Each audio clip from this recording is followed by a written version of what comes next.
about time to get the December meeting of the Georgetown-Scott County Planning Commission underway. First item of business is approval of November invoices. I will take a motion and a second to approve those invoices. I'll make a motion for approval of the invoices. I have a motion. Second.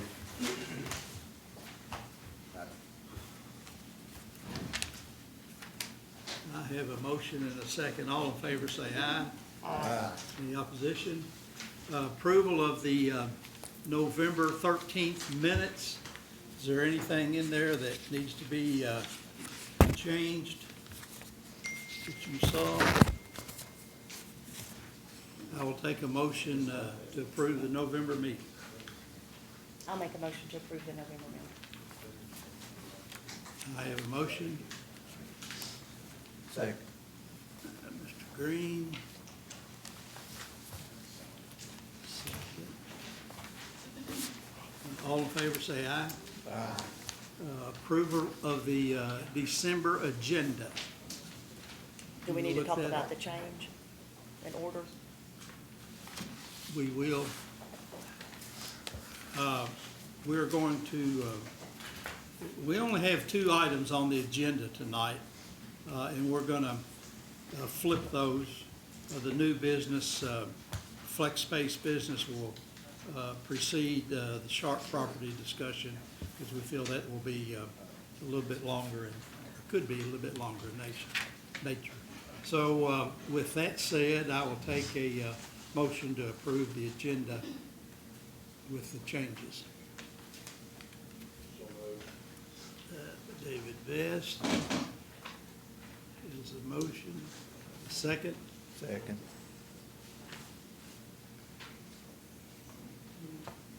And second by Mr. Garrett. All in favor say aye. Aye. Do we have any new items for postponement or withdrawal that are not on the agenda?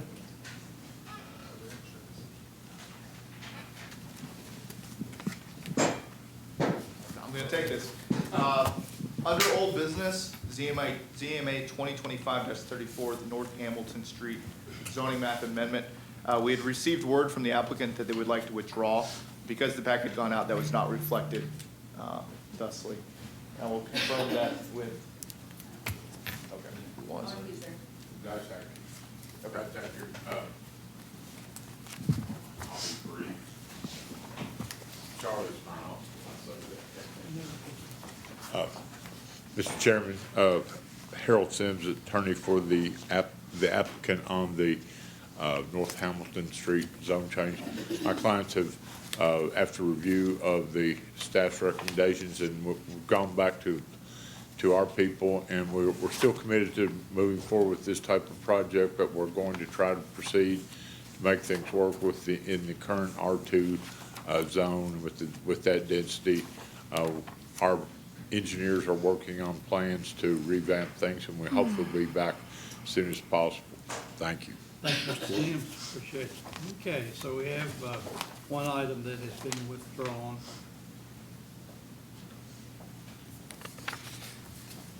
And that's it. Fleming? All right.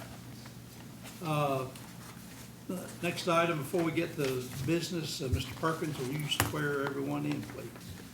Everyone who signed in to speak tonight, you can stand and raise your right hand, please. And if you haven't signed in, would you please do so now? Do you swear affirm the statements you make tonight to be the truth to the best of your information and belief? Yes, sir. Thank you all. All right.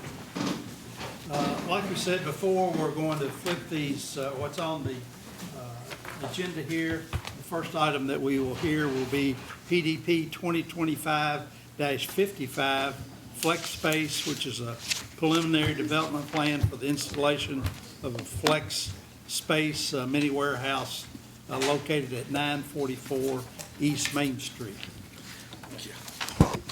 Yes, good evening. My name is Mark Carper, Senior Planner with the Planning Commission. Very happy to present this application. As was mentioned, it's a preliminary development plan for a flex space. What they're proposing to use is for light industry, specialty use contracting, and warehousing. With this use, there'd be no automotive type of use or auto-related type use or public-facing uses.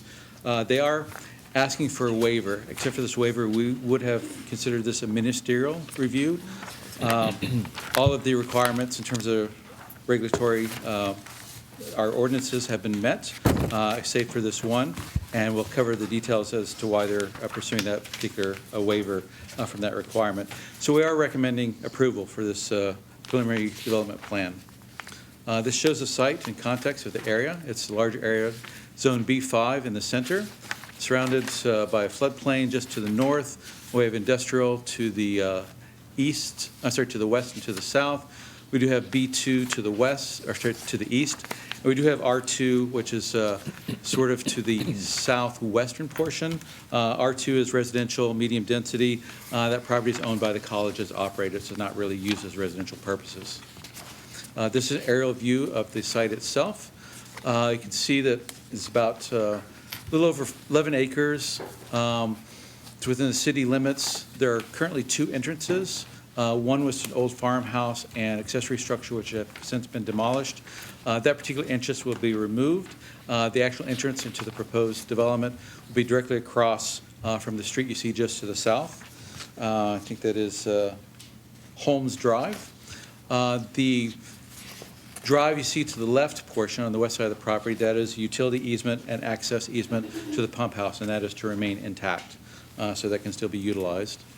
It does receive utilities from Georgetown Municipal Water and Sewer, and water from the electricity from Kentucky Utilities Company.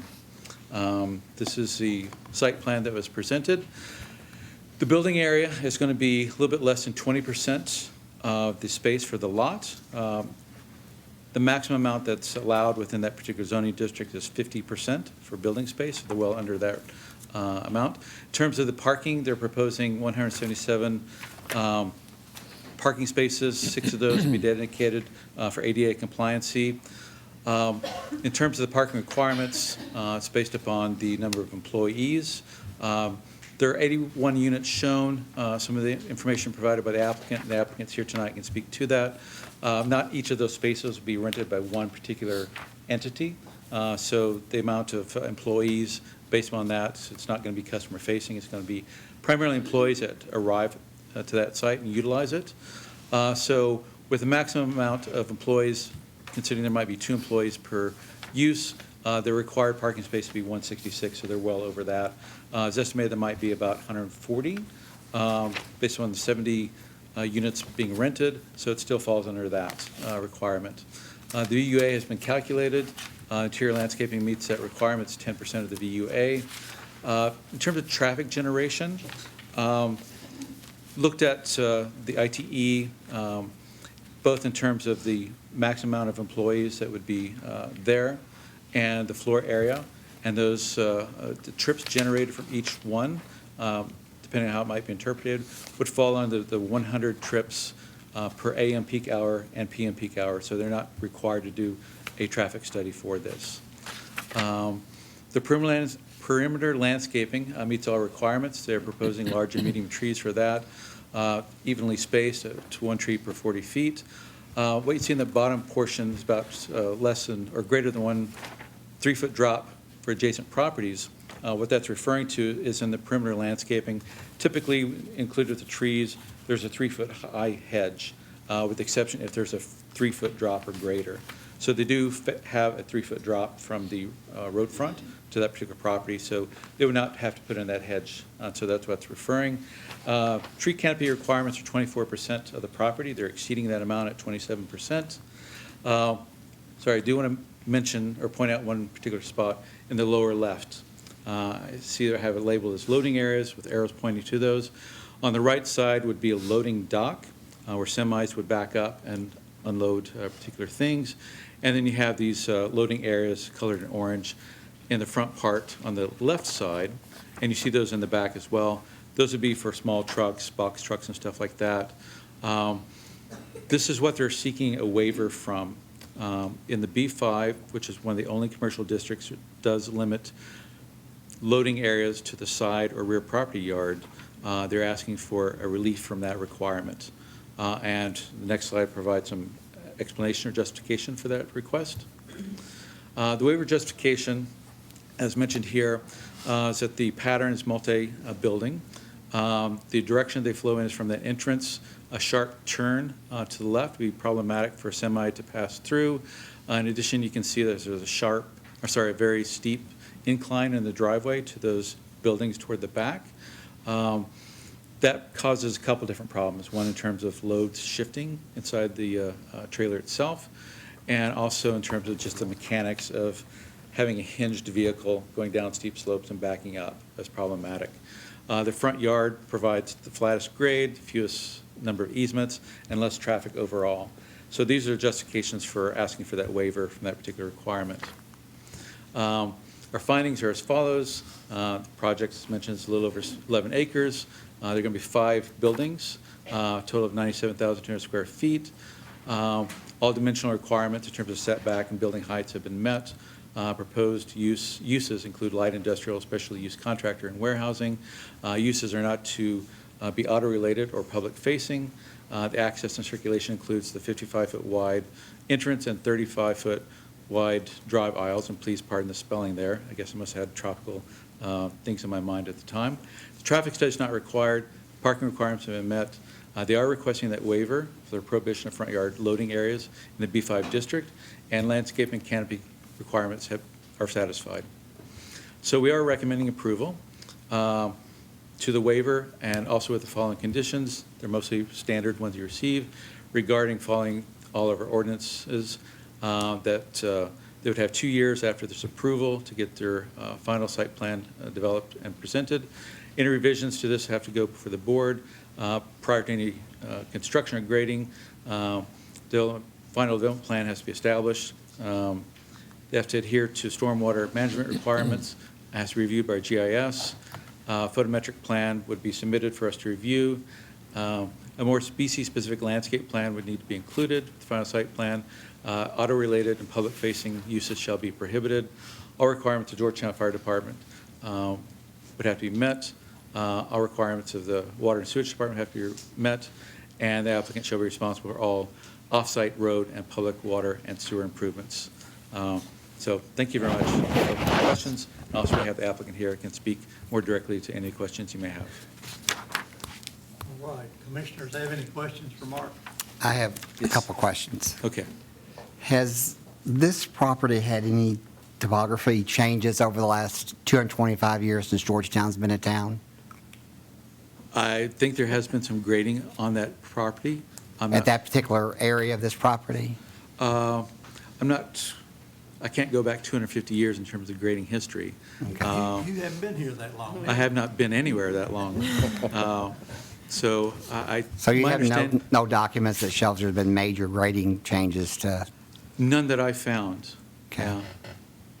And then the second question is, the city of Georgetown, the city council, these are the type of things that they are looking to tighten up, that we don't make these kind of changes to on how we do things. And isn't that true, that they are looking at this type of thing that we're talking about here? I'm not sure I follow. They're tightening up, the city wants to tighten up the rules on how we approach changes for stuff like this. They're working on it.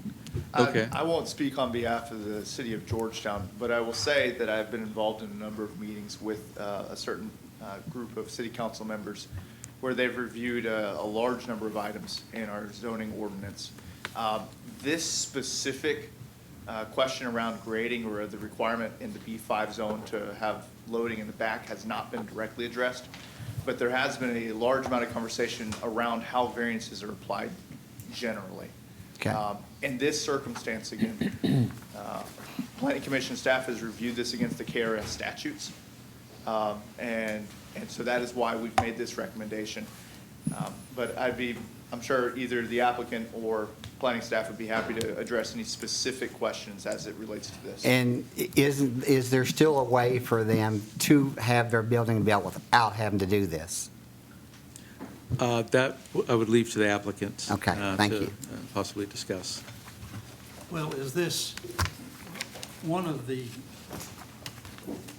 waivers would help so that so much grading wouldn't have to be done. Is that a fair statement to make? Well, the configuration would need to be changed, also in terms of the fill that have to be brought in, because the property itself is kind of staggered in its height. Those buildings in the back portion are several feet lower than those in the front, thus requiring that steep drive. So a great deal of fill would have to be brought in to raise that portion, which changed topography quite a bit. Looking at the location of that one building in the back, you can see there's some significant grading going into the floodplain, so it gets more problematic as you get closer to encroachment floodplains. I mean, I think in terms of those kind of technical things, I would leave that either to our engineer or to the applicant to speak to. Okay. I think in terms of the waiver, it's primarily, as they have it certainly currently configured, the difficulties associated with getting semi-trucks down to the back portion make it problematic. And this is 11 acres of land, is that right? Yeah, a little over 11 acres, 11.47. Thank you. Mark, we've talked about this on other projects, and for the life of me, I can't remember what we've been told. The building coverage, the 19.45%, is that before is that the gross area, or do we take out the retention area and the conservation areas and that sort of thing?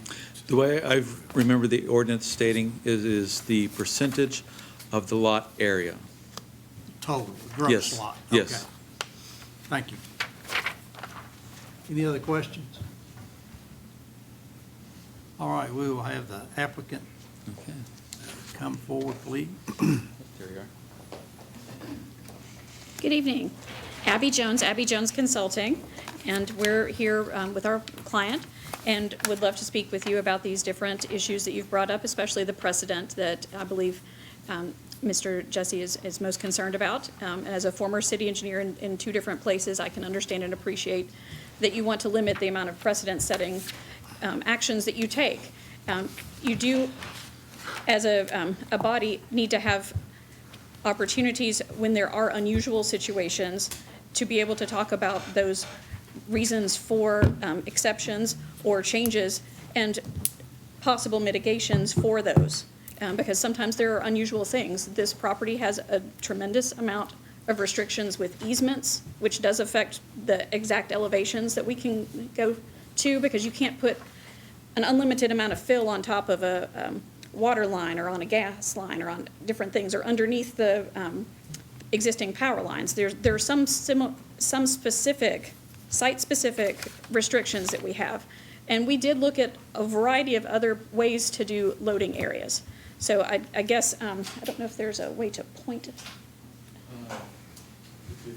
Okay, we are, That was such a win. I get to be a Jedi tonight. Do I? Ever. Oh, I get to point behind me. Okay, so this is where the loading area is that we're talking about. If we don't put it here, the only other locations that make sense are over here, which means they have to go down this very, very steep driveway. And the loads will shift, and it will also be difficult. There's a few other locations that we looked at. We looked at about 20 different configurations for this property because we wanted to stay within all of your constraints. Another possibility is over here, but it ends up being a shift that blocks the entire complex as far as the flow. And we're talking about a loading area that is going to be used, we're thinking 2 or 3 times a week, because this is just when an exceptional load is coming in. The majority of these businesses are going to be, let's talk about, we don't have actual tenants here, so I'm just making up names. Say you had ServPro. Well, you'd have your trucks back here, you know? Some of these people are going to have fleet vehicles that they're needing to put somewhere. And, you know, they don't necessarily need to have deliveries all the time. Most of the time, they're just going to go to their unit. And they're going to talk with their boss and get their work orders, right? And Other people may only need to get a delivery because they have a particularly large HVAC project, and they need to get some extra large something at the actual loading dock. Because most of the time what they need is gonna come in a box truck straight to their garage door, because all of these have garage doors associated with them, because it's an industrial use. So we're talking about an industrial property, so loading docks and industrial property make a lot of sense together. So those were a couple of things, can this be built in this configuration?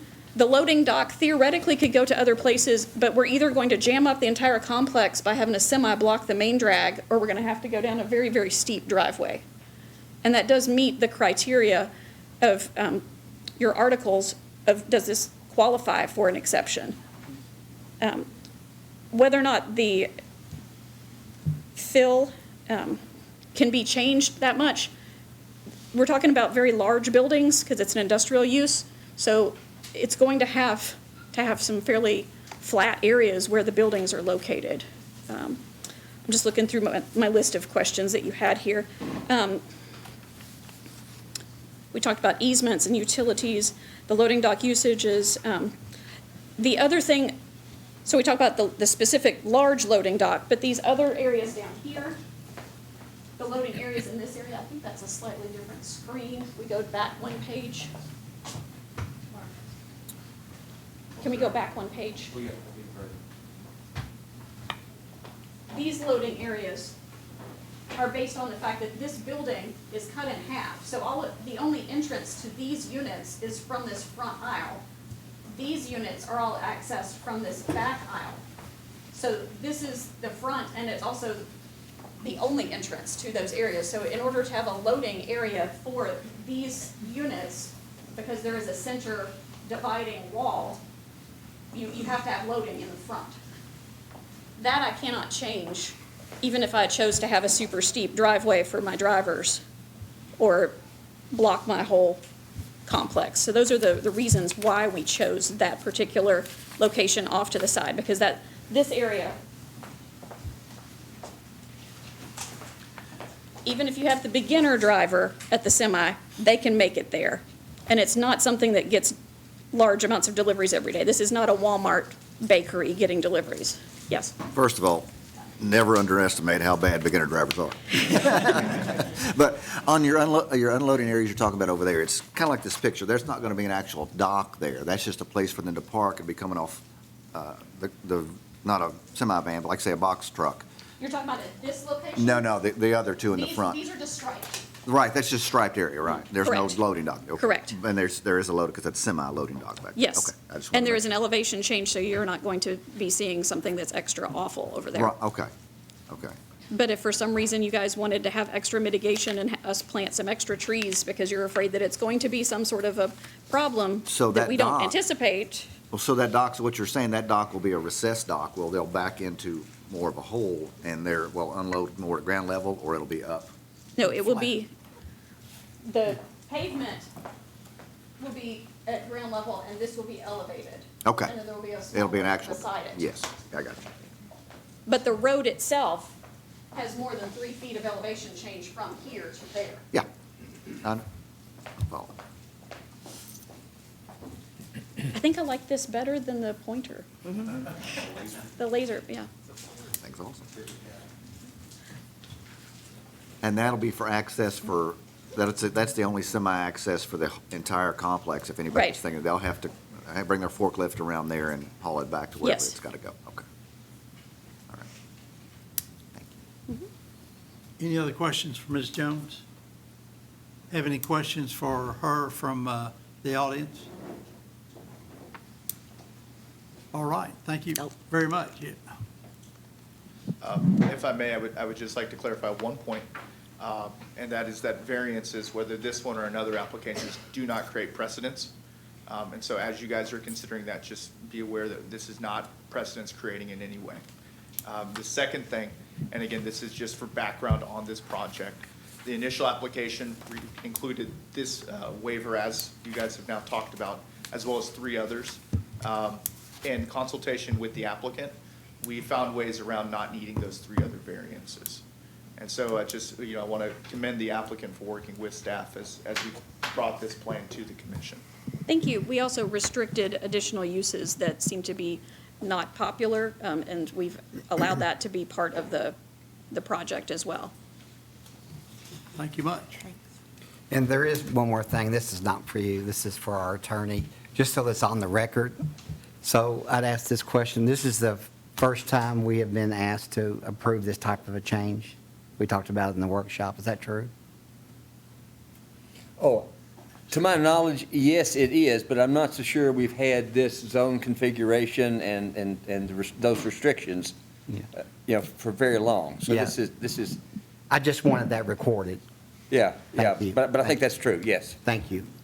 I would like to state for the record, after that question was brought before staff at the workshop on Monday, I went through, I looked at all of our B5 zone parcels, large areas such as Kroger and the Walmart site are zone B5, and none of those areas have those front loading areas, but they do have extensive loading systems. They are rather large flat sites in comparison to this site, which is a little bit more hilly, but we did do our research and we did find that while it has not been requested, it is one of our younger, for lack of a better word, zone, and we don't have very many sites that have it. So with what I could find, I found no indication of it previously, but again, it is a younger zone with not as many applications. Thank you. All right. If there are no more questions from the commissioner or from the audience, I will entertain a motion. What'd you say? Oh, just talking about the pointer? Yeah. Oh, okay. It's like a pocket knife. It's bad luck if you close it, you're not the one to open it. Oh, is it? I never knew that superstition. You have to keep that in mind. I'll make a motion for approval of PDP 2025-55.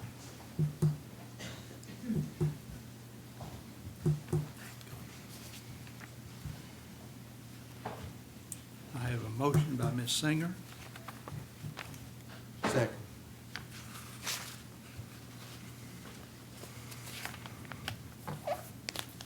and a second by Mr. Garrett. Ms. Singer, Yes. Mr. Jesse, No. Mr. Vest, Yes. Ms. Canfield. Yes. Mr. Stone is not with us tonight because of surgery. Mr. Garrett, Yes. Mr. Green, Yes. Ms. Adair, Yes. and the chair votes yes. All right, if you can see Mr. Perkins down here on the end, he will get some paperwork going for you.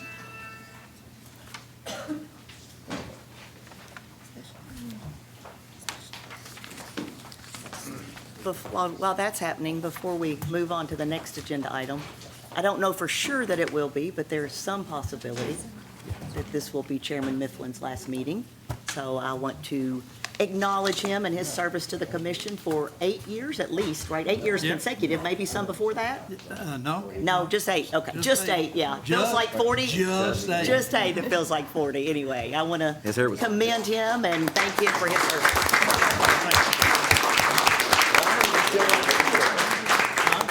That's not happening. And maybe, I think it depends on when they nominate somebody, but just in case, I don't want to miss a chance. If he's here again, I'll say it again next month. And his hair was not gray at all. Now he looks like Santa Claus. All right, next item, business, is PDP 2025-45, the Sharp Property Preliminary Development Plan for townhouses and apartments located on Paynes Depot Road. Good evening, Chairman and the Board. You will find or have found in your packet what essentially amounts to a memorandum pertaining to this application and the history thereof. Again, it was brought to us in its first iteration in the October meeting. It was the first part of the application pertaining to the single-family homes were approved at that time. However, the multifamily area was postponed at the November session. The applicant opted to bring forth some different concepts for public input and discussion. There was no action taken at that time. That was simply for fact-finding and just some communication amongst members of the community and board. However, now at this hearing, we have received a formal submittal, which again, you have found there in your packet. I can place a image of this up on the screen to kind of save you some of the trouble, though. and I'll leave the applicant to it as well. Staff has found that this submittal is materially mostly similar to the first iteration of the plan. There is also the same number of unit counts, same number of buildings, et cetera. The material differences here are the added turn lanes out of the development at the entrance. If there's some other nuance to the application that the applicant would like to speak to, I'll leave it to them. However, being that it was found that the application as submitted this go-around is materially similar to the original iteration, staff still stands by the recommendation of approval. And as such, we are available for any questions as it pertains to regulatory requirements, things of that nature. But beyond that, I believe the applicant has prepared a supplementary presentation. Thank you.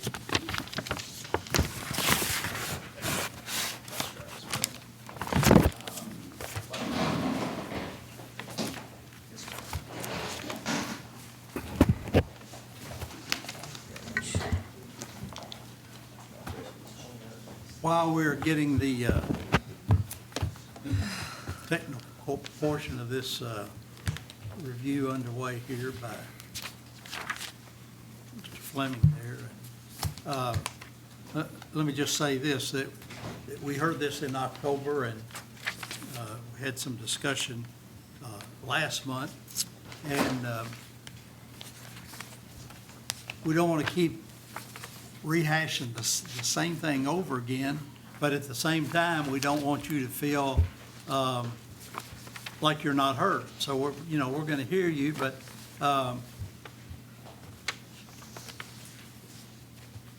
we don't need to keep saying that this apple tree has Macintosh apples. 4 or 5 people saying the same thing. It doesn't change them to Granny Smith apples there. So if you would be considerate of everyone here and any new information that you might have, we'd love to hear it. This is a public meeting. That's what we're here for, and we will listen to you. But please be considerate of the work that the staff has done, that the commissioners and your neighbors out here, and the developers there. Well, thank you, Chairman. Good evening, Commissioners. Good to be here again. I'm Michael Barlow, acting as a developer, here with my father, John Barlow, and the property owner, Mr. Sharp here is here as well. I'll keep this short for the opening and just talk about the changes to this plan. As Rhett said, the change we made was to add a dedicated right out and dedicated left out turn lane here. This idea came about during the November kind of fact-finding hearing we had last month, and we agreed this was a good idea and wanted to implement it. We think it'd be beneficial to development, the neighbors, and the surrounding neighborhood as well. These dedicated turn lanes will help out the morning rush hour, getting out of our development, and further encourage any neighbors that will live in this development to utilize our proposed Payne's Depot exit. We believe that would have been the case anyway, but I think this just reiterates it even more. And especially the apartment tenants will be using this. We looked at every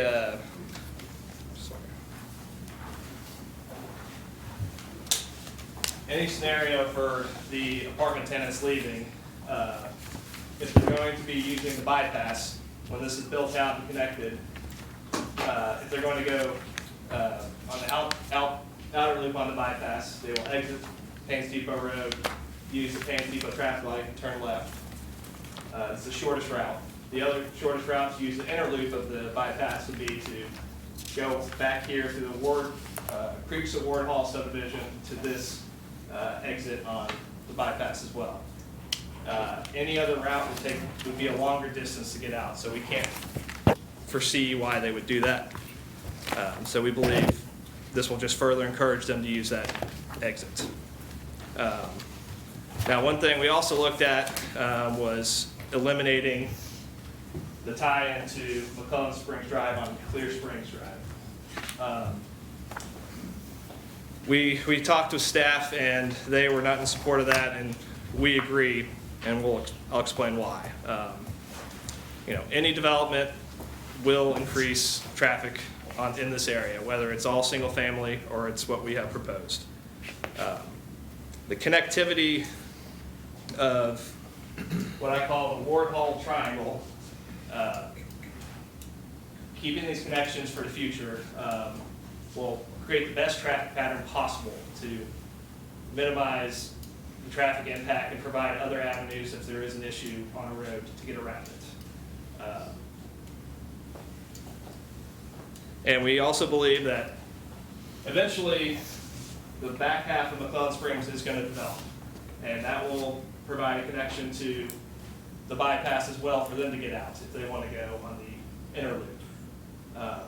And when that happens as well, they will connect to the Sharp property, and then connection will be happening between the two neighborhoods regardless. So it really didn't bring too many positives not making that connection.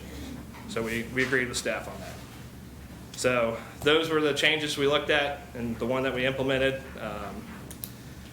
We're here to answer any questions from the commission, and we'll listen to any speakers as well and try to address any concerns after all the speakers have gotten up.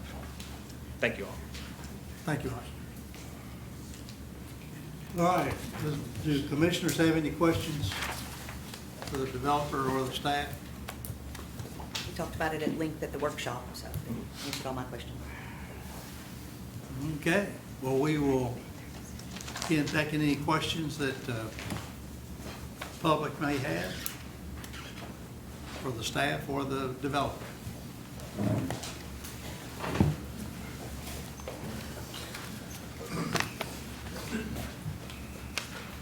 Kent Wagner. I just need to say my name. Is that? And your address, Charlie? Name and address. If the name is real clear, that's plenty. It's Kent Wagner. Yeah. Is that good? I'm 112 Spring Bluff Drive towards the bottom of the first I got you. page. Very good.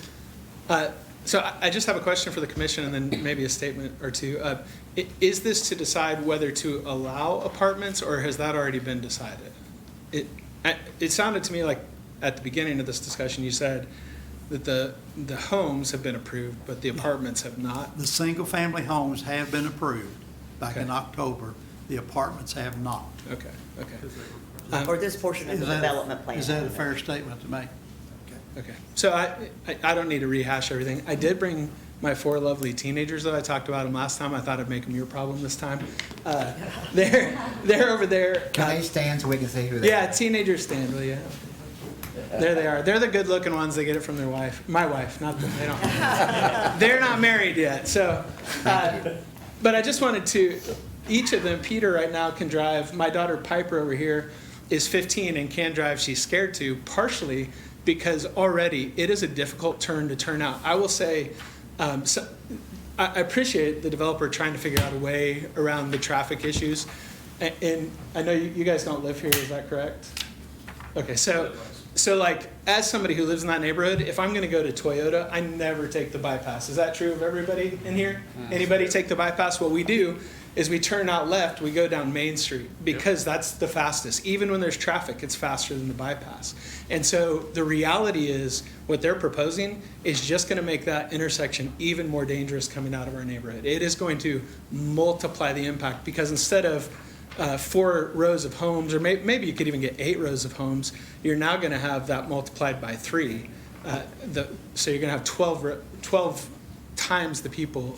So for me, it just is my hope is that you guys will vote no to that and ask them to put in residential homes, which would be a benefit. It still gives us more housing in the community that we need, and it still looks like they're building affordable homes. And so I'm assuming they build beautiful homes, and so I think that would be the way to go, and to not increase traffic, because real people, they don't turn right to the bypass unless we're leaving. We're going to like Kroger or something. So anyway, thank you. Thank you. Ask a question of the, no, for the staff, I'm sorry. So I know obviously one of our first checkpoints is a comprehensive plan. What does a comprehensive plan say in terms of the type of housing that should be built here?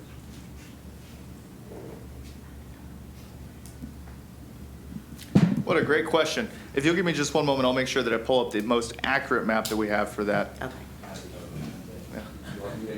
Do we have the future land use map? I don't know that I've got it in this slide. Does the, I mean, I'm assuming maybe the attorney for the developer might know.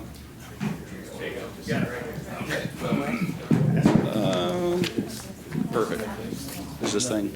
Also, Commissioners, within your packet, there has been provided essentially the full record of this application, going all the way back to the zoning map amendment application. Yeah. There's extensive detail within that that does cite sections of the comprehensive plan as it pertains to the need and desire for diversified housing types. Most specifically, this area was designated within the comprehensive plan as ratified and adopted by the legislative bodies throughout the county. Specifically, this area here is designated a neighborhood center. Essentially, there's a halo that encompasses McClellan Circle, Paynes Depot, Paynes Crossing, McClellan Springs, McClellan View, and some of the areas outside to the south and west of the bypass.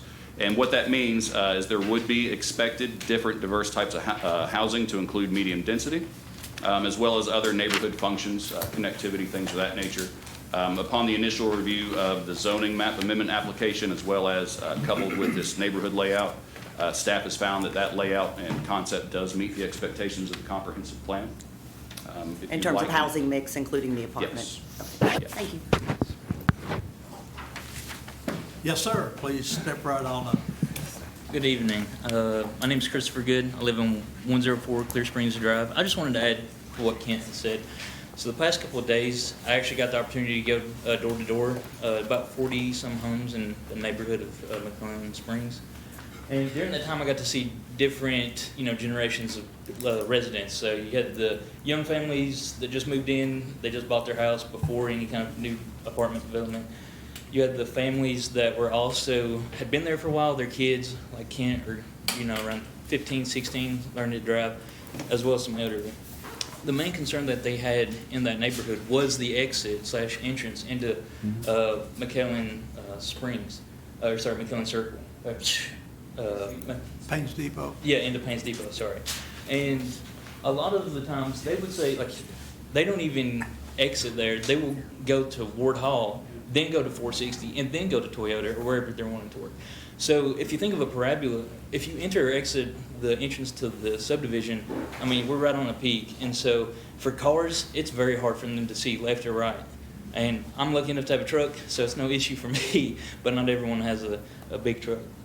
So I just wanted to add that, yeah, I definitely kind of understand what Barlow was talking about, but connecting the two subdivisions, that road, 104 Clear Springs Drive, it's just not wide enough to incorporate. So just as an example, if everybody's going to Ward Hall and then to 460, just imagine the residents also going through 104 going through Clear Springs Drive, then into Ward Hall, and then into 460. So you're just adding more and more drivers on that road. Again, it's pretty tough. I see the trash man every Thursday and Friday. I get to work from home, fortunately. And that guy is struggling. I went out today and just congratulated him because it's a tight road if you haven't been out there. So just wanted you to reconsider the connecting of the two subdivisions. Thank you. My understanding is staff is not in favor of not connecting. Well, and I don't know if we can quickly go back to our slide deck or not.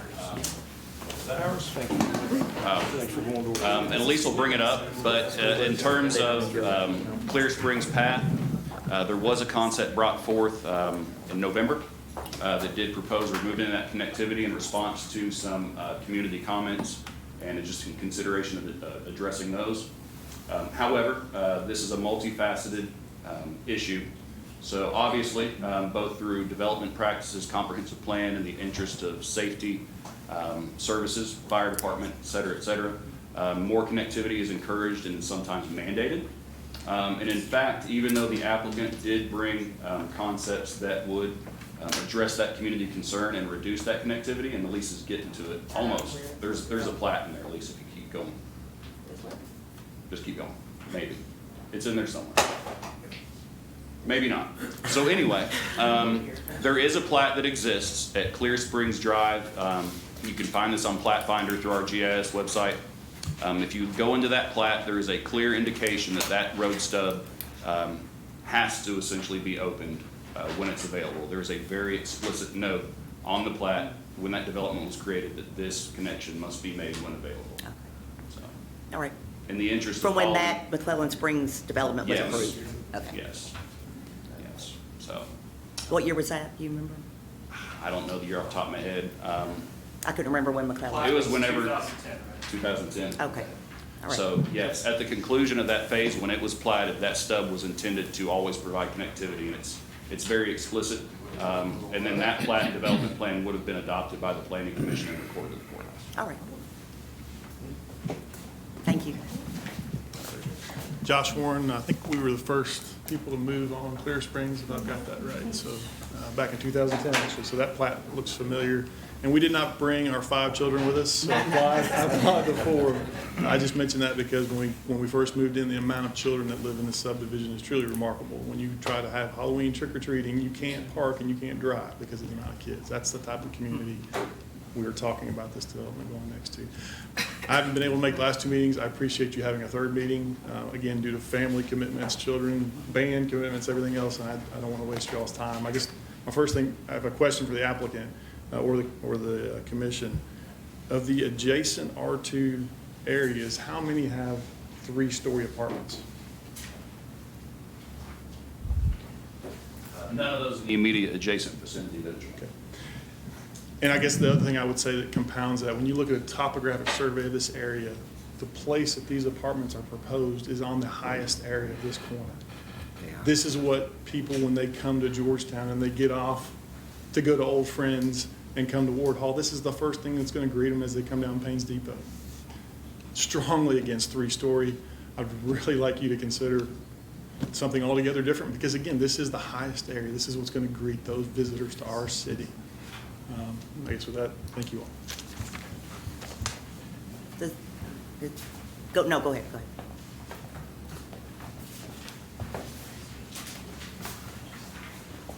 Does anyone else have a comment?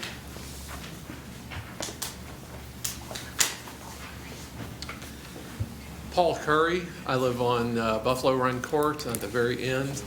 I do appreciate the changes that you've made since the last time, but one of the things that I didn't hear in this final application was the addressing the variances that have been discussed at the last few meetings. It's one of the reasons that the single-family homes were approved first because, you know, they fit in with all of the normal restrictions, but the variances I haven't heard discussed this evening. The setbacks from the street, the height requirement variances, there are multiple variances. Building codes exist for a reason, you know, to protect people from, you know, improper building, but also to protect communities from buildings that don't match the style of the area. So I would like to ask a question about how we're addressing the variances. One of the things that was said last week was they would consider 2-story buildings. And then the question was asked, well, you know, if we didn't allow you to do apartments and we just said single-family homes, well, we're just going to take our ball and go home because we can't make enough money off that. So I thought that was a very telling description that the builder said at the last meeting. So I would like to ask that question about the variances, how this is being addressed. And I think that's all I have. Thank you, Paul.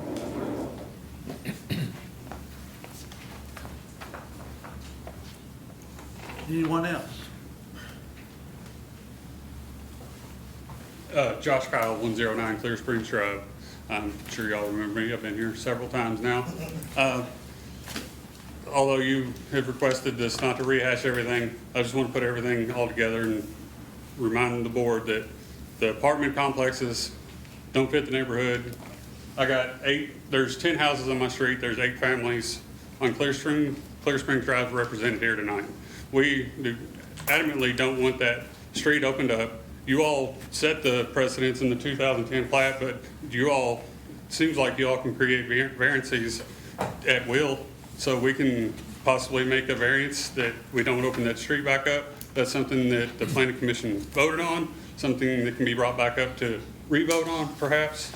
There's no room on that street. And by the way, I have 4 kids to add to the 4 and 4, and there's 3 over here, and there's 2 here. So we're kid heavy there on Clear Springs Drive. It's no wider than your all's little podium there. It is a small street. It's not intended for through traffic. I don't know why it was able to be built that small. And as he talked about the road that's coming in from the backside, it goes directly to McClellan Springs Drive, which is a much larger street, so it does not at all compare to Clear Springs Drive as a through traffic roadway. The apartment complexes don't fit with the neighborhood, they don't fit with Georgetown, they don't fit with the area. Just because it's in the comprehensive plan that it could be a high-density 3-story apartment complexes doesn't mean it should be a high-density 3-story complex at that location. Just the last applicant that they're putting in a building where it shouldn't be.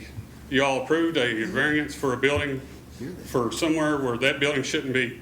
They should put it somewhere else, but it was approved. That's another story. But just because they can be put there doesn't mean they have to be put there, doesn't mean they should be put there. Thank you. Charlie, do you want to speak to the process of undoing what's written on a plat from 15 years ago?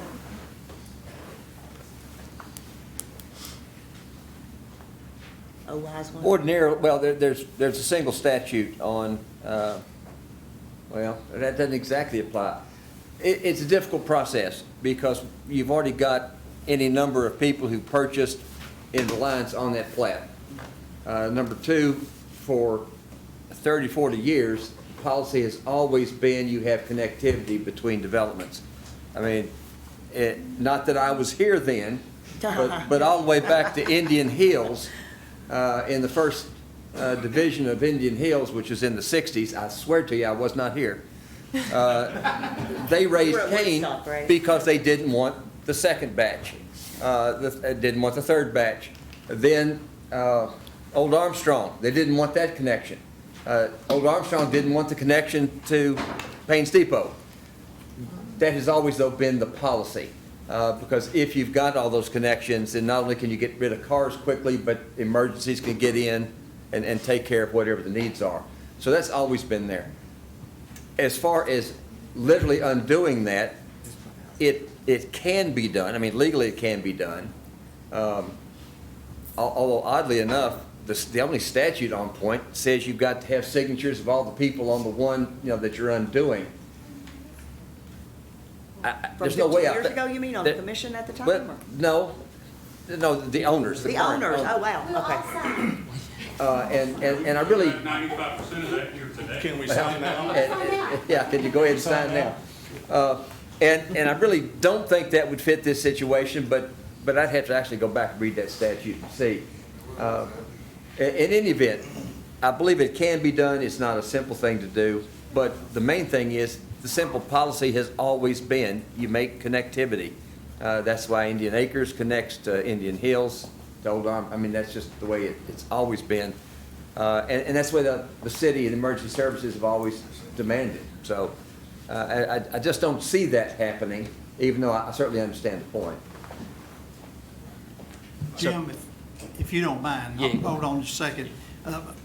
Before we get coming up a second time, if we could have anybody that hasn't said I'm just anything. gonna ask his, or respond to his Okay. statement. Does it matter if there's a difference in zoning type? Like if it's, single residential to single residential versus multifamily to single residential? I see exactly what you're saying, but just like Pawnee Trail's got apartments, right behind that it's all single family. All that had to interconnect. So no, sir, I think the answer to that is no, sir. It does not matter that the zoning's different because the point is getting traffic in and out and emergency vehicles in and out. And it is something we talk about with every housing development that's come before us, at least since I've been on here for 6 Well, years. it's been everyone since I came in back in whatever age that was. Mr. Chair, if I may make one staff comment, because it seems like we're kind of trending down this road of discussing reducing connectivity or potentially considering a concept that was brought last month. Our application process is just a process. It's expected that any development proposals go through technical review committee, which does include emergency services and utilities. I just want to state for the record that none of those concepts, nor the concept of removing connectivity, has at this time been discussed with emergency services or otherwise. Okay. So that should answer your question. It's not set in stone at this point. Yes, sir, Mr. Kelsey. Hello. Jesse Kelsey, 103 Clear Springs Drive. I am without my children tonight. I apologize, I was not prepared for class. I do have a couple of comments and then a question that was posed to me before I left. So I will say I'm not very knowledgeable of all the elements of the comprehensive plan, but I do know that it mentions affordable housing. And if I remember correctly, in the November meeting, Mr. Barlow said that the apartments would be $1,300, $1,500, $1,800 or so for the apartments. So who do we expect to live there? I mean, if those are apartments, is that considered affordable housing? And are we breeding bad behavior to the point where it's not just one person in an apartment, but multiple people in an apartment, to the point where you have not just one car for an apartment, you have several cars for an apartment, or multiple apartments. And if that's the case, you know, we're also mentioning that we want teachers and first responders and people to work at Toyota in this area. I think you're going against the concept of the comprehensive plan if we think that's affordable housing for everybody. Just an observation from someone on Clear Springs Drive. I don't like the concept that people in Lexington are deciding what's happening on our street. Forgive me if I'm wrong. We do realize that we're kind of coming up here and saying the same thing, but this is important to us. And we appreciate everybody's attention to this. And the question that I got before I left, we don't tend to be overly verbose in the house about what's affecting us or things that we're talking about. I was asked where I was going as I was leaving, and the whole family was going in another direction. And I said, I'm going downtown to talk about the apartments. My 8-year-old, some of y'all know that. She's been in your yard, I'm sure. Why do they have to do that?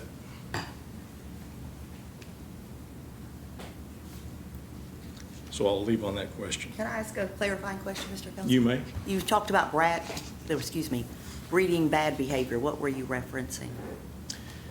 My point in saying that is, we expect that there's a certain level of a community and people that are going to be renting these apartments, you know, one person on application.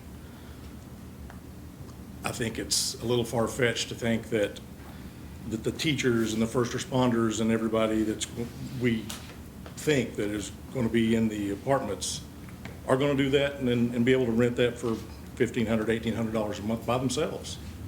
I don't know. I think it's fairly in line with what rent prices are now in Georgetown. And of course, part of the affordability is creating additional supply, which then ultimately can It's help all things what be the market affordable. demands. I totally get that. Yeah. But Okay, our I area doesn't have didn't anything. understand your comment quite, so I was No, asking. I totally appreciate that. It just, to me, it seems like we're not taking the common sense approach to grow this area properly. And to throw apartments at this and not keeping it single-family homes, it doesn't maintain the nature of it from our observations. So, appreciate the opportunity to speak, and we encourage you all to not approve the apartments. It's 2-level, 3-level. Thank you. Thank you, Mr. Kelsey. Just for the record, I talked with Candace Whitehouse, the Housing Needs Director for Georgetown, and asked her about the apartments and all. And she said we are low on all types of units, not just affordable housing, but any type of apartments. And no, these are not, that those prices are not affordable housing by any stretch of the imagination. Thank you. And that there's a real need for apartments for singles and age in place type apartments. I have several adult grandchildren that have no desire to own a house. They're living in apartments and would rather live in an apartment. They don't want to mow grass, and they don't want to do those things that all of us, my generation, some of you guys aren't there yet, but look forward to with the ownership of a house, having that driveway with your car out there where you could tinker on it, or have tools hanging up in the garage there. But a lot of this younger generation does not want that. They'd rather live in an apartment where they can get up and move at any time. So that there is a need for an apartment. Whether it's at this location is yet to be determined, but let's not say that there's not a need for an apartment. And leave it at that there. So, yes, sir. Greg Brockman, 108 Spring Bluff Drive. I did bring my family with me. I've got the two little ones over here. So the point I wanted to make was related to safety and community. As you mentioned, there are a lot of people that want to have apartments and enjoy having apartments, which is great. The demographic in this area is people that want to have homes, people that want to have community. Children are out on our street every day, even in the cold. If we add more traffic, if we add access to this apartment complex, it's a very different demographic. People in apartments can be there for 6 months or a year, don't necessarily have ownership or community with the people around them. So there's not as much ownership and concern about the people around in the single family homes. So I'm concerned about the safety of my family, the children in the streets. My wife runs in the neighborhood every day. If there's more cars driving, especially if you're going from one neighborhood to the next neighborhood to the next neighborhood, they're not going to be driving slow. You're going to get something accomplished, and you're not going to be taking such consideration of people around you. Thank you. It just dawned on me, all you guys that brought your kids have been listening to the weather tonight, and you're anticipating having a snow day tomorrow. They don't have to get in bed on time. Those of us with young kids are not. Yes, sir. My name is Peter Wagner. I live at 112 Spring Bluff Drive. I have two statements to make. The first one is just to reiterate what he said. We haven't done it often, but me and my friends, especially like right after COVID happened, we would always go outside and play football or basketball or baseball or kickball. I know that him over there, he also has had several games like that out in the streets and wherever, and adding that extra traffic where already cars don't go super slow in that neighborhood, it would just completely, it would be a lot more dangerous for us students and kids in the streets playing our games that we have. My second point to make is at Great Crossing High School, we have about 1,700 students.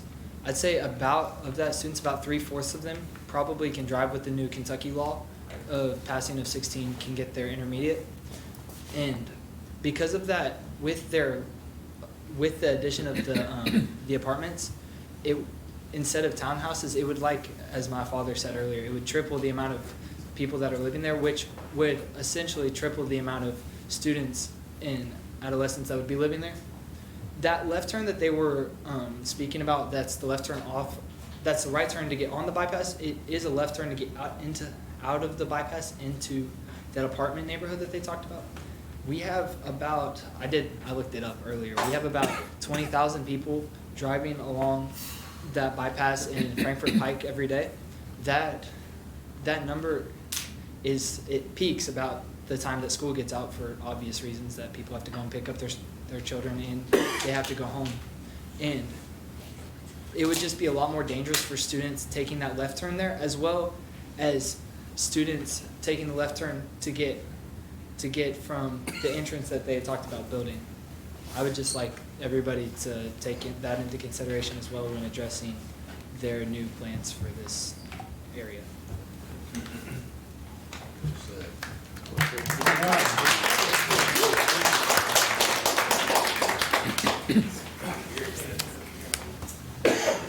did not sign in. I'm Logan Brothers. You swear or affirm? I swear. Thank you. I'll tell the truth. So we had a conversation. Your name, please. Sorry? Your name, please. Logan Brothers. Thank you. We had a conversation, and there's been a lot of discussion about the comprehensive plan tonight. I was the one who brought up the need for apartments. I asked you guys to figure out what the need was. You did that, and I appreciate that. However, Mr. Jesse here brought up that you or the commission, someone has approved several hundred apartments, and someone was going to get that exact number. I'm just curious if anybody did that. We've approved a lot of them. So there are several hundred, potentially even brinking on thousands of apartments that have not yet been built. However, are approved, and we're going to approve more because the comprehensive plan says that we need those. At what point do we consider what we already have approved and take that and leave it alone? That's my only comment. Thank you, Mike.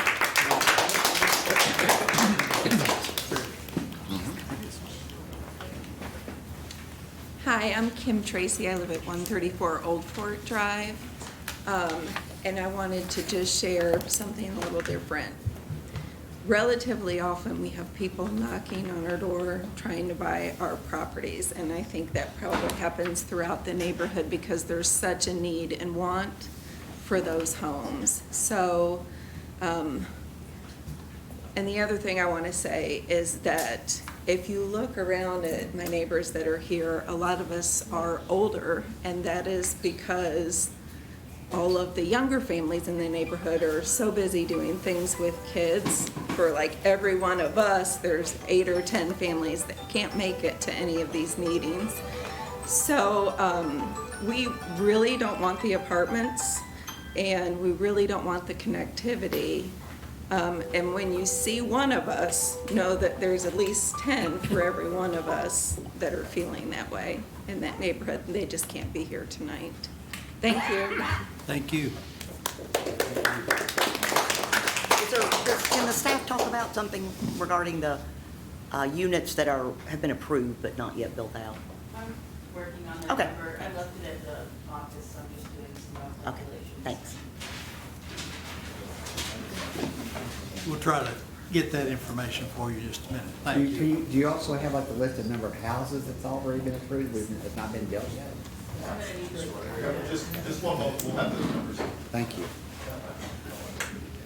Go right ahead, sir. My name's Chad McLeod. I live at 107 Clear Springs. I didn't sign in. I was gonna say, I don't see you here. You Yeah. swear or affirm? I do, sir. Did you say Chad McLeod? Chad McLeod, McLeod. I just wanted to just share, just briefly, but I just like to add to some of the things that my neighbors have been saying. We've absolutely loved living on Clear Springs Drive, and one of the things that has made living in that area so great is because the road ends right there. And I recognize it looks like it was built and intended to connect to something. But what's interesting about that is that if that was the case, it's amazing how narrow of a street it is if it was ever actually intended to be a connector road. It doesn't seem at all like that's what it's good for. It's not a very long street. There's just a few houses on it. It's not very conducive to be a connected street, even if that's what it was intended to be. And it looks like it was kind of intended to be that way, but I just don't see how that could ever actually be an effective connector road. So yes, I agree that it would be great if we didn't have to, if there was some other way that the community could be built, and that the number of exits that are proposed, looks like there's multiple exits proposed. I can understand the logic of that it would be nice if there was a connector into our neighborhood, but I don't know if there has to be, based on all the other places where people can go out of that new neighborhood. So yeah, that would be the one request, is that we consider not making that a through road right there at Clear Springs. And then as far as the apartment idea, I mean, if that area is filled with with single-family homes, I mean, that's great. It is a wonderful place to live. We've loved it since we moved here to Georgetown. But of the need to have apartment complexes, it does seem like there are lots of places around Georgetown where we are already building lots of apartments. Right off of McClellan Circle, it seems like, you know, there's a lot of areas where we have beautiful apartments, and there's multiple apartments there, and that fits great for that spot. And it looks like there's probably lots of areas in Georgetown where we could put, you know, multi-level, 3-story apartments, and they'd still look beautiful, especially if they're by some of the apartment complexes that already exist. I don't know. I think the question that came up, you know, do we need apartments? We probably do. Does it need to be right there in that particular spot? I think that's the question we'd like you guys to consider and say, well, if it doesn't have to be in that spot, then let's just leave it as single-family homes, and have the 4 exits or whatever that are already planned be enough to bring even emergency vehicles in and out of that area, and not have to make that through road at Clear Springs. Thank you. And I think we can't speak to the emergency services. That'll have to be done during technical review, right? Yeah, so at whatever point that's reviewed, emergency services can consider whether or not there has to be connectivity in order to get emergency services back there. And I'll just make one comment. I can understand where you all are coming from completely, and I understand your concern about, you know, having apartments. I think they are removed from the actual single-family homes to some degree, but all the other places you talk about, I assure you, those same individuals come in here with the same concerns because they don't want the apartments next to their neighborhood either, right? So it's a challenge. If we're going to have housing that's going to be of mixed-use type, if we're going to meet the comprehensive plan, people in other neighborhoods and other areas come in here consistently with the same concerns. So we appreciate your concern, and know that we can look out there and see all these different areas, but we're hearing the same thing from folks in those areas too, that oftentimes we've approved. So anyway, I'm just sharing that. No, I can appreciate that. And that's why I asked the question about the surrounding Yeah. 3-story, because I Yeah. think it's telling that there's not. So Yeah. I guess I don't want us to set that precedent when it's not already in the area. Mr. Perkins, you did mention Pawnee in that area, Gatewood Drive, and I think this is very similar to the Clear Springs. So we love it if it didn't connect.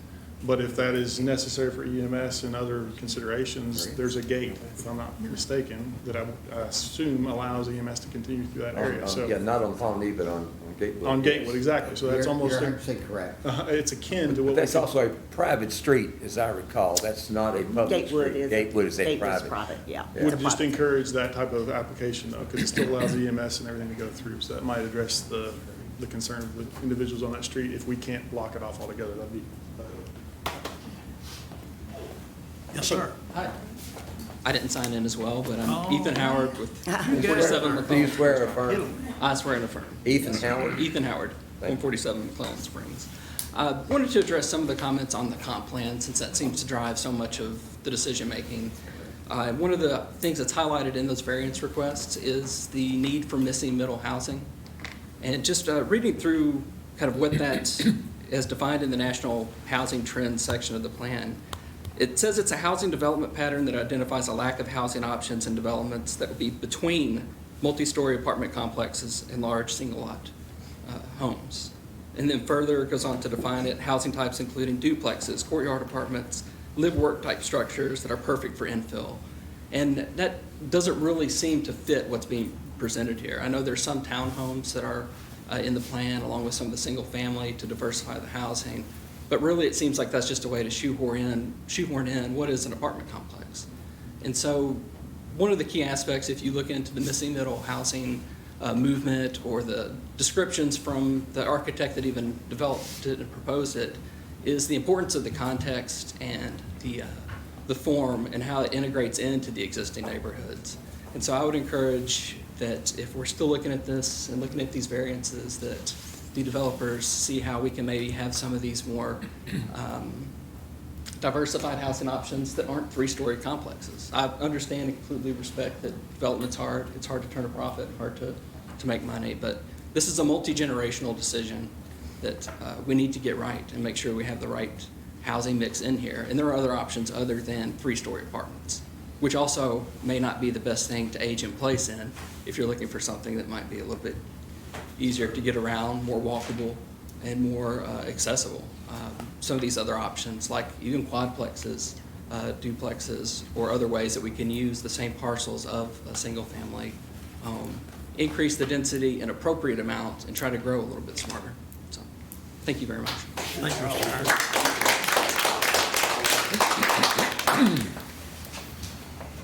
You know, we always hear about attorneys in court not asking a question unless they know the answer to it. And so I'm going to ask a question that I don't know the answer to, just to bring something up. If you look right across the road from Kroger, we've got those Mark apartments, and then back in behind them is single-family housing. And I've been told by Ms. Whitehouse that the Mark Apartments has a waiting list, and it looks like the developer back there is selling those homes back there about as quick as they can get built. The only difference is there's not another single-family development next to it like your all's is. So I think there's and the people buying those single-family houses, the apartments were already up and going when they bought their houses there, and so they're coexisting together. They've got that one light there at Kroger, but then they've got another entrance, a new entrance down by the single-family housing. So I'm not trying to go one way or the other. I'm just pointing some things out to think about and consider. It's not. This isn't a real unique development. Yeah. The Indian Hills is similar to that in terms of apartments. Yeah. And the Colony has a lot of apartments with the single-family homes as well. Is that zoned R3? Where the Mark, I don't know what the zoning is there. Those staff could say, I'm sure. I know the colony is all R3, to include single family. Yeah. I would imagine that Indian Hills and all that is more than likely R2, think so, Charlie? Based off the zoning at the time. There wasn't. I think Yeah, it's all right. It was the Wild Wild West back then. So, yeah, there's very little around town, but I think that may be part of it. But the Colony's R3. The entirety. Yeah, the entirety. We had that discussion. We were talking about that plot that was, Yeah. yeah. All right, is there anyone else? Yeah, Paul. I just wanted to get some clarification. I didn't get an answer my question earlier. With this latest proposal, are they proposing 3-story apartments and townhouses, or are we down to 2-story? 3. 3. They are proposing 3-story, so we already had this discussion on why that was a bad idea. They were going to look into doing 2-story. Now we're back at 3. Mr. Perkins said something earlier. You said that there is a 30 or 40, 50-year history now of connectivity, absolutely. And so I think that is a sickeningly disappointing precedent of this commission and commissions before yours not listening to the voices of folks in those communities who have for 30, 40, 50 years have been screaming what their needs were, and they have been overridden. So it is now your opportunity to change that history. At least, we can't go backwards, but we can at least begin a new precedent here tonight. I will say many people come in here asking for connectivity when new places are built because they want the flow of traffic. And again, number one goal is safety and access of emergency services, Well, which I is will tell something we you, can't for control. safety, we're talking about one particular street. Clear Springs Drive is so narrow that a school bus doesn't go down it. It is basically a I understand. one-lane street. Do we have any authority over the connectivity? I mean, my understanding is it has to go back, it has to be discussed with emergency Right. services, that's the thing. God forbid something happen and someone's house catch on fire and then they cannot get a fire truck to you in time. Okay. There are So- multiple entrances to I'm just these saying, communities. but that is their call, correct? Emergency services has to make the determination if there's enough ins and outs, right? Or am I correct? Even without that connectivity, you're proposing 3 major entrances. What I'm saying is, You have I the- don't think that we can make that call without them discussing it with emergency Correct. services. And Yeah. You have- Emergency services And has then that to has to receive do- Said what if we were to approve it tonight with no connectivity or with connectivity, the fire department may override it there, so it's. There are 2 major issues here this evening. Connectivity is one, and the second is the overbuild of 3-story, 2-story apartments and townhomes. I don't think, probably 99% of us here do not have any problem with additional single-family homes. We love new neighbors. Nope. Okay, 1%. Oh, okay. But we don't like neighbors stacked on top of neighbors. Right. Okay? That's it. So that is the issue we have, is with the variances that it seems are very, very easy for this commission to overcome. So we are just asking that you take our input. We have been here 3, 4+ times. And groups, just like Ms. Singer, you said you have groups here all the time saying they don't want it. Well, we're all tired of not being heard and not having our voices influence your decisions. Just like Mr. Perkins said, it's 30 to 50 years of our voices not influencing your decisions. So please help us make that change. Exception to that. I'm just using his words. I'm taking exception to your words.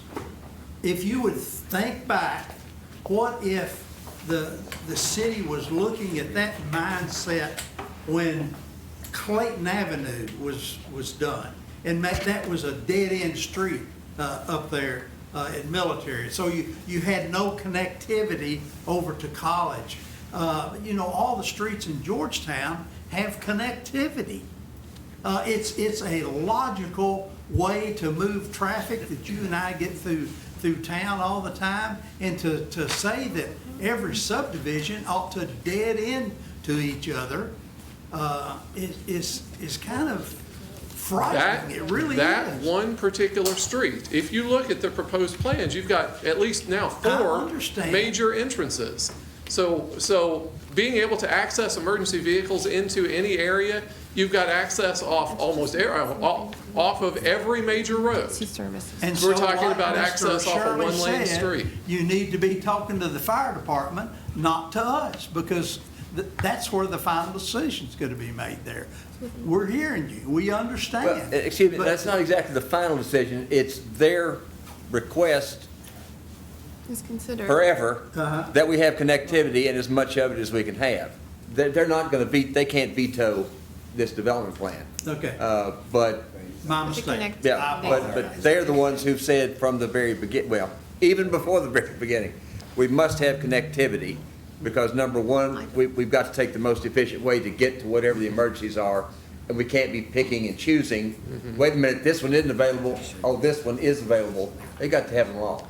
And that's been the way, that's not an And I ignoring people. understand that This that isn't a narrow single- street is not conducive.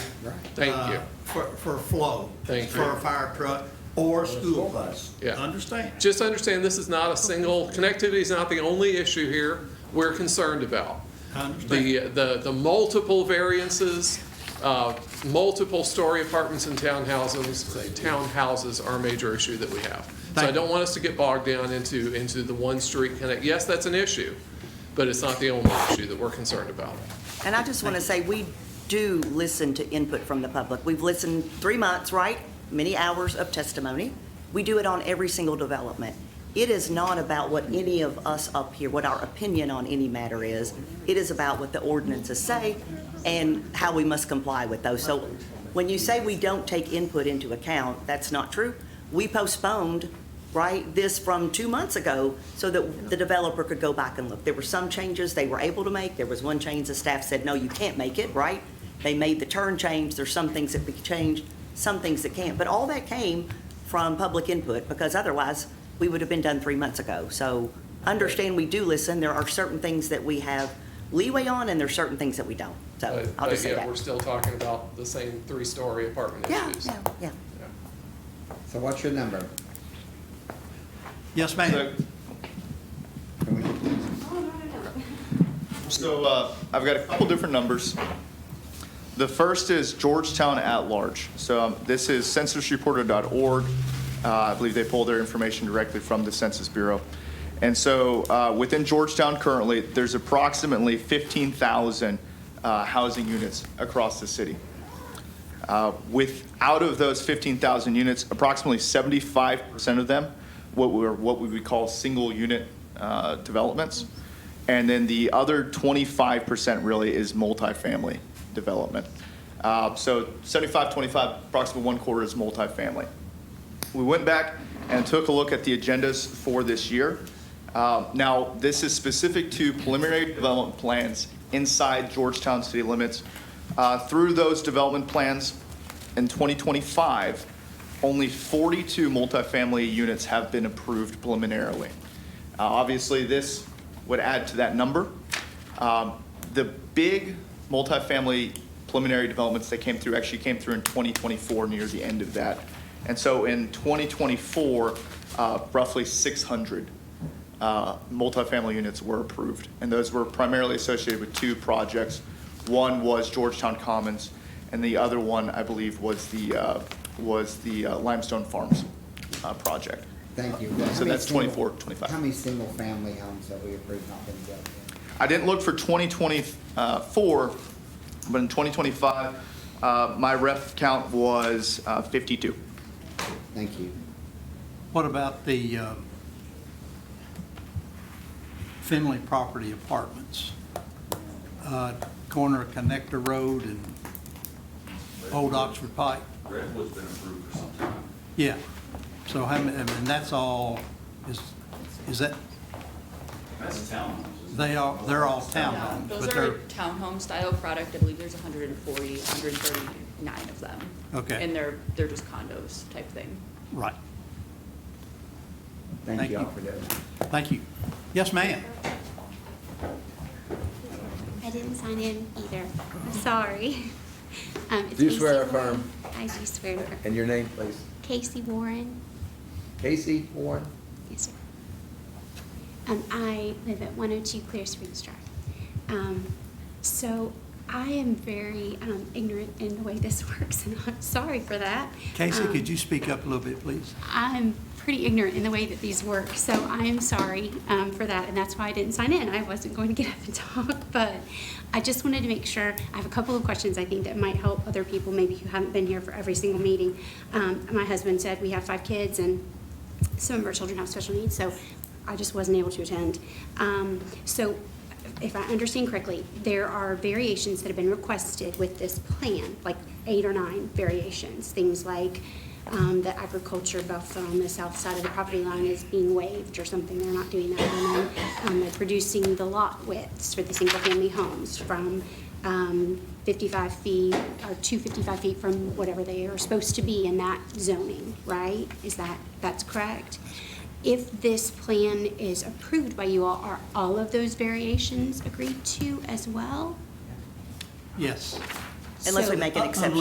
Unless we mark some of them out. But yes, the staff makes a recommendation with these variances or these conditions of approval, and we have the option of redlining some of those. But yeah, So- mainly we look at them.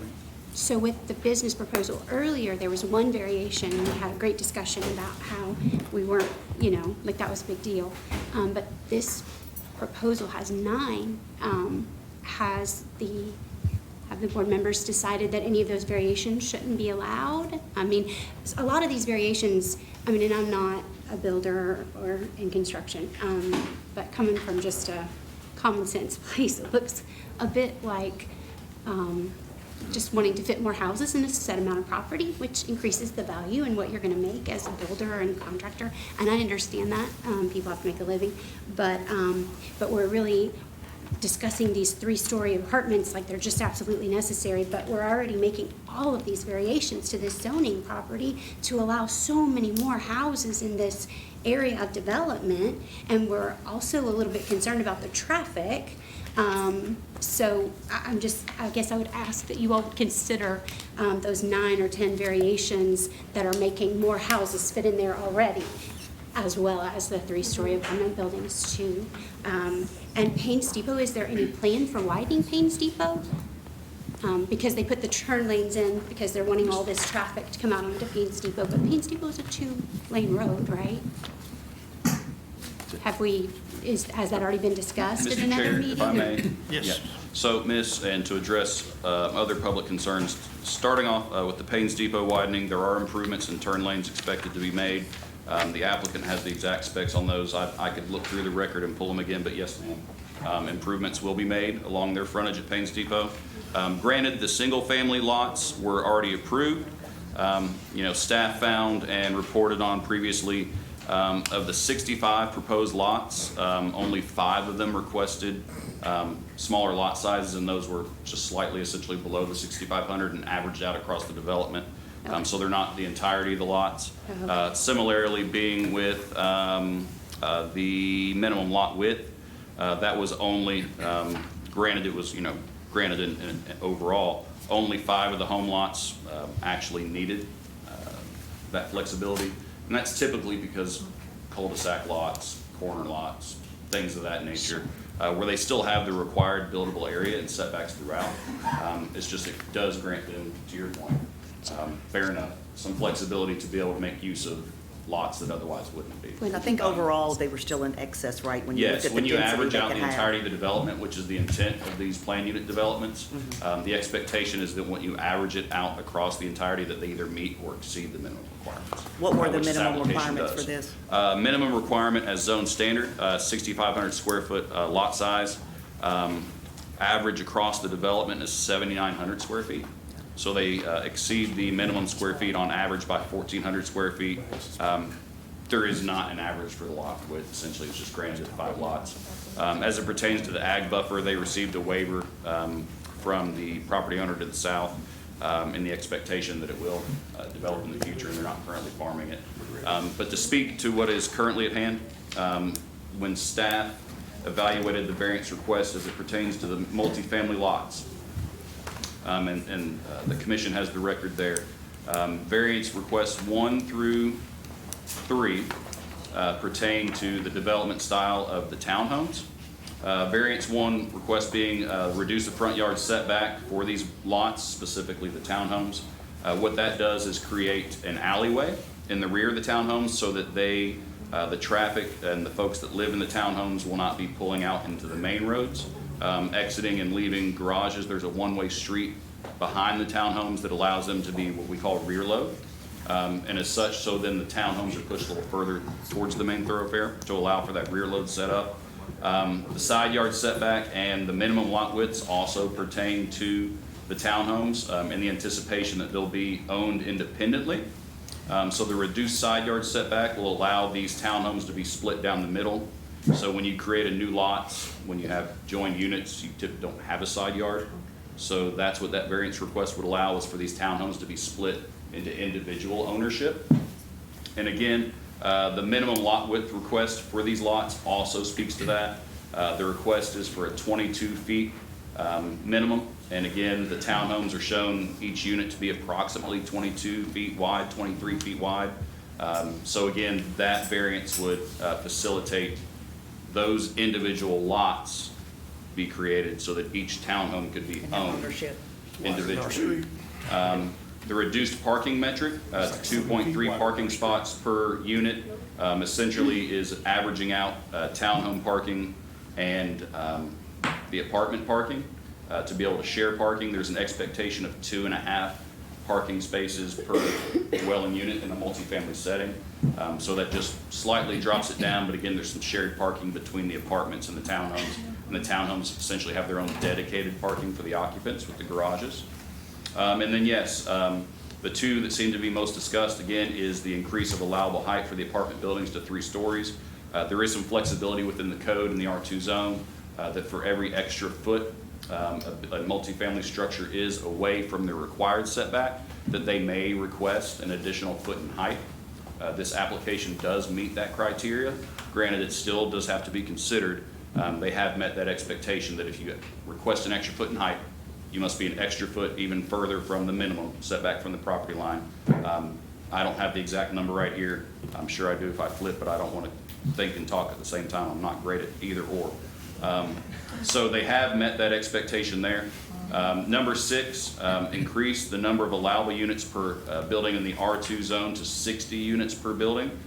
Typically, I'm just speaking to zone standards. In R2 zone, again, the R2 zone itself in a regular fashion is essentially intended to encourage multi-family development similar to what you're seeing in the townhomes. So for that structure, typically we only see 6 units per building. Again, that's more than likely a townhome setup. The 60 units per building would allow for the facilitation, again, of a traditional apartment style structure. Where would the other apartments in town, what zone are they in, most of them? Are most of them in this? For the most are R3, there does exist some R2 PUD style development as well that has some flexibility. I believe, is that Woodland Park is under consideration, is that? That's coming up. Yeah, that's gonna be under consideration for that. What was that, sorry? So there's an application still that has been already done, a concept plan amendment, or actually went through a zoning map amendment to go back on their master plan, Woodland Park, out behind Ann Mason and that sort of thing. They are shifting from essentially mostly single family to now they're requesting to be able to do some townhomes and apartments and also community amenities in the rear. Yeah. Yes. So. I'll add one more wrinkle to this conversation as it specifically relates to the requested variances. At time of zone change, the applicant brought this forward as a planned unit development. So the standards associated with planned unit developments is found in section 2.321 of our zoning ordinance. The kind of the crux of this and why this level of flexibility is being entertained can basically be boiled down into this sentence that's found in the middle of the text. Because a planned development project is inherently more complex than individual lot development, because each project must be tailored to the topography and neighboring uses, the standards for such projects should be flexible. And so in considering a planned unit development, the expectation is there is some sort of flexibility. We should note that the idea behind a planned unit development, and one of the things that's considered as we review a case like this, is what public benefit could be received. In this case, it's the preservation of open space within the development. With our standard development practices, the amount of open space that's required to be preserved is 0. The applicant has gone above 0. I don't want to speak again for the applicant, but I believe it's roughly 10 or so percentage across the development. And there can be a lot of conversation around which 10% gets preserved and how that 10% is going to be utilized and maintained. But that is the kind of the connecting point between the flexibility that's found in planned unit developments and why we consider these variances versus a standard development, which would have just been stick to zone standards. And let me kind of go down that road a little bit, because I want everybody here to understand what I think I understand, but he will tell me what I understand, what the law is. I went to high school with them, it does take time. When this came up, when the zone change came up, and we talked about this the other day, I was very much against it because it backed up against an area that I didn't think should match up to that. However, it's passed. Once that happened, that changed what they could do behind it and tied our hands to a point of what we can stop to happen. Now, we can say we don't want this because of the apartments, but the apartments allow them to put larger lots closer to you all. And to me, this is the way I see it. I don't live where you all live, and don't think for a second that we don't care. Because I'm telling you, we have these conversations. We do care. I promise you we do. We don't live in your neighborhood, but we are your neighbors. And I want to make everybody here happy, but I can't make everybody happy. So we're trying to balance this. Not your neighbor. What's that? A developer is not your neighbor. No, that's true. That's true. But the landowner is. But that's and he why. has a right within the law to do what he chooses with his. But I'm here to listen to both of them. I'm here to listen to both of them. And that's why, by putting those units that way, it allows larger lots in the back. Am I correct? To back up to those larger lots? Correct. So if we just canned this whole thing and said we don't want to do this, for whatever reason, they could come back with a plan that would allow the same amount of units with smaller lots to a point that we couldn't hardly say anything. So I'm not going to speculate on what a future plan That's could look right. like. We'll take this one under consideration. But within the R2 zone, there are a variety of housing types that would not be allowed in an R1 zone, specifically multifamily and townhouses. The R2 zone has a maximum residential density of 12 dwelling units per acre. To achieve those 12 dwelling units per acre, you can't just do single-family detached residences. It's a lot. It anticipates a variety of housing types in order to get to that density. Again, what that looks like, this planning and development, again, the idea is it moves the density from the single-family area and concentrates it at the front of the development. So that is, again, one of those things that's taken into consideration. Maximum density, that doesn't even have Thank to do the max. Yes, sir. My name's George Maynard. I live at 125 McClellan Springs Drive. I'll tell the truth, or close right. to it. George Maynard, did you George say? Maynard, yeah. I'd like to thank all my neighbors coming, and the ones that didn't come, I'd like to thank them too. They probably had obligations that they couldn't miss. One thing I don't think's been brought up is all the people that are over here and the people that are over here. There's not very many people over here that don't tend to make money. Okay, these people are gonna lose money. Now, you might disagree with me on that. Me personally, I came here to make this a forever home. As soon as I leave here, I'm gonna talk to my wife if this thing comes through, and I'm sure nobody cares. And I'm gonna sell that house as quick as I can sell it. These people are gonna lose money. Their houses are gonna go down in value, each and every one of them. Well, They're not gonna go up. Wait just a minute. Wait, let me finish. And I'll tell you another thing. The taxes keep raising in this county so fast, and this is not gonna do anything except raise their taxes again. These people tend to make money. These people are going, and there's nothing wrong with that. That's capitalism. That's what it's supposed to be. They have attorneys over here, they have builders, they have the landowner, they have what they've got. These people live here. They live here. And each one of them, their house is going to go down in value. Each and every one of them. I'm positive of it. I bet money on it. And nobody brought that up, so I just thought I'd bring that up because there's a lot more of these in this neighborhood than there are here. Now, where this ends, and like I say, you might disagree, where this ends, I don't know. But as for me, I've known a lot of these people 12, 13 years. I'm leaving just as quick as I can get out of this place. Mr. Maynard, you realize that the man that built your house Let me talk about that. Was there to make money.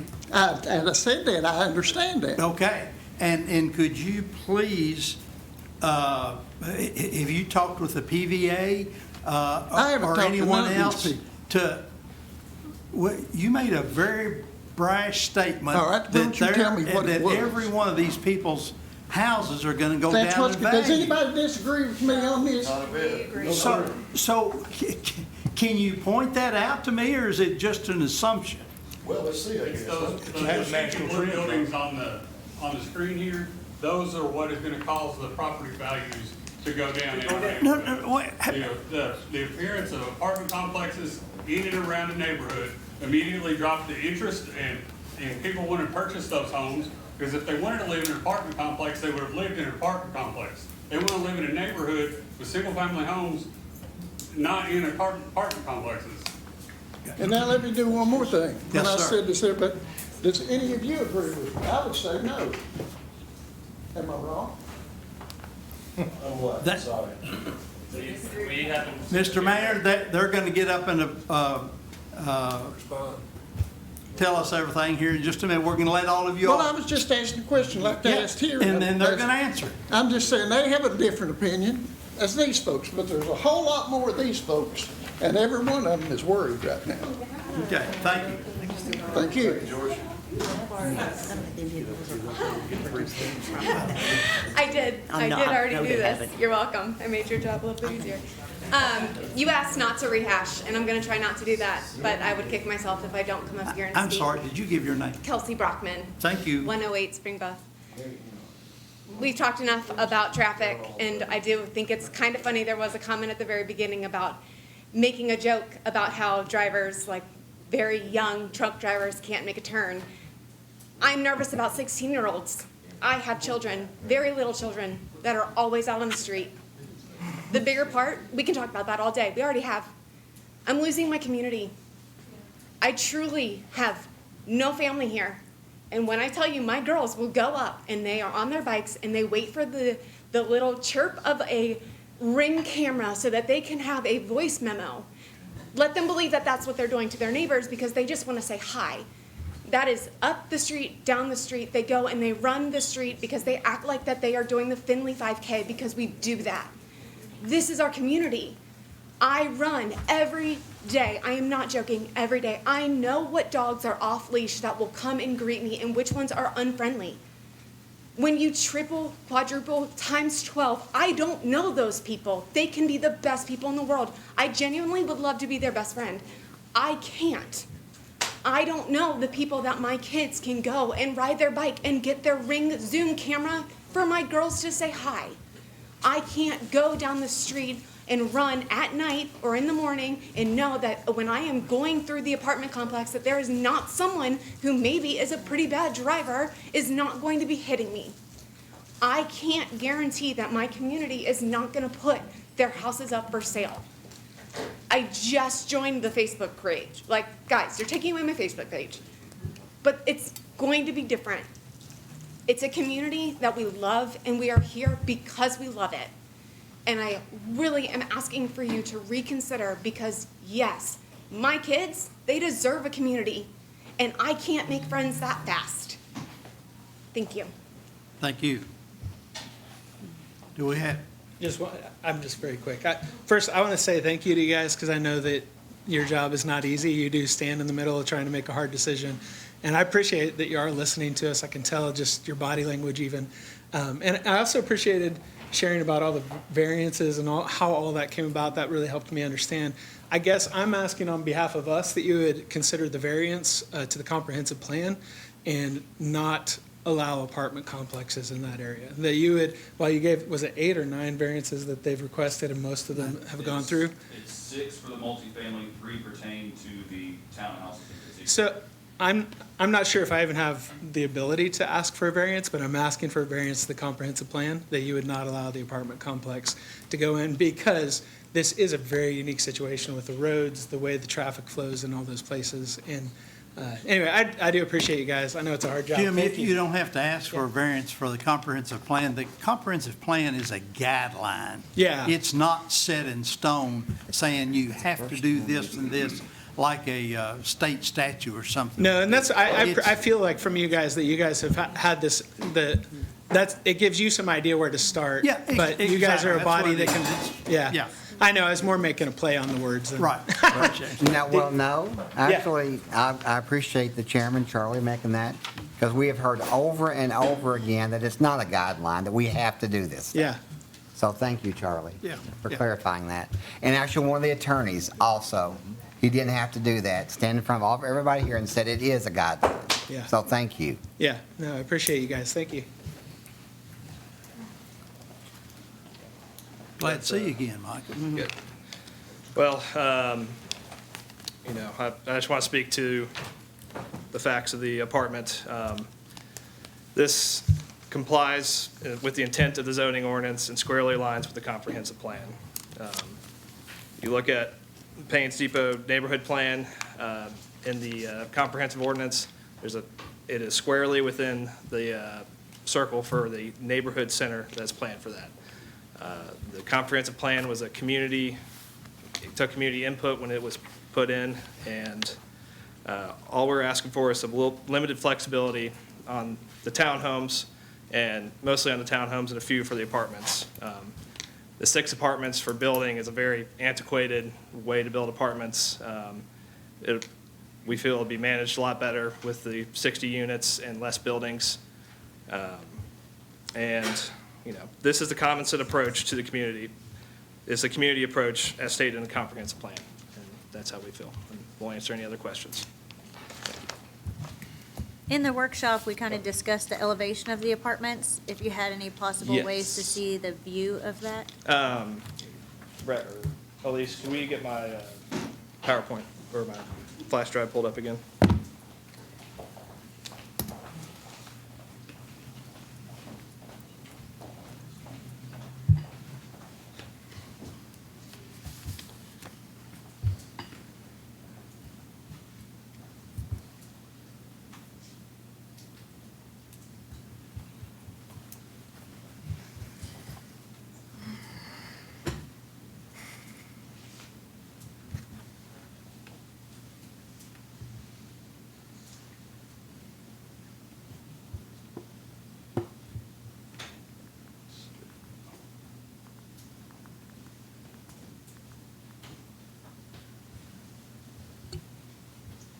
So this is a rendering of the apartments looking from the northeast corner towards McClellan Springs. Right here is the backyards, and this is a rendering, so it is conceptual. This is meant to represent the backyards of the McClellan Springs subdivision. This would be our proposed road with single-family lots fronting both sides. This is the entrance from Payne's Depot, and then these are the apartment buildings. The four apartment buildings. Three-story. Those apartments behind also? These are townhomes, okay. Yeah. And these are conceptual, single-family homes. That's what you'll see when you pull down 62 coming into Georgetown. Well, you see, that's 62 back there. Does this rendering incorporate the grading? As much as it can, conceptually. Just because I guess back to my earlier comment, this is the highest area elevation on this plot. Well, the property does gently roll downhill away from Payne's Depot to some streams and a pond as well. And we are below the McClellan Springs subdivision as well, looking that way, looking towards it. So you're below McClellan Springs? Yeah, I can show a picture of that. This is on the property this week. This is roughly where, this rendering takes shape a little.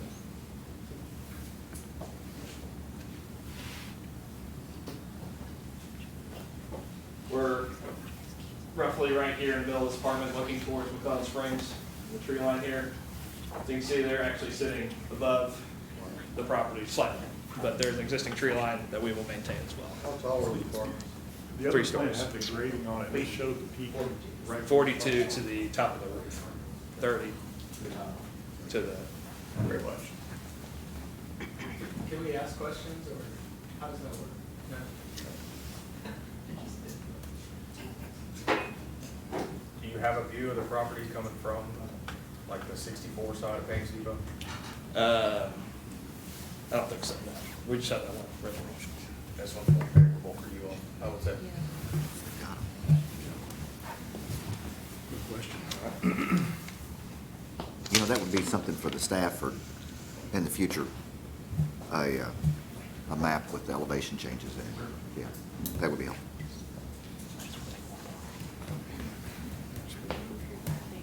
All right. Staff or commission, is there any additional questions? Was, at the workshop, wasn't there a question about a row of trees, about what happened to it? They were going to look into that on the record, is that right?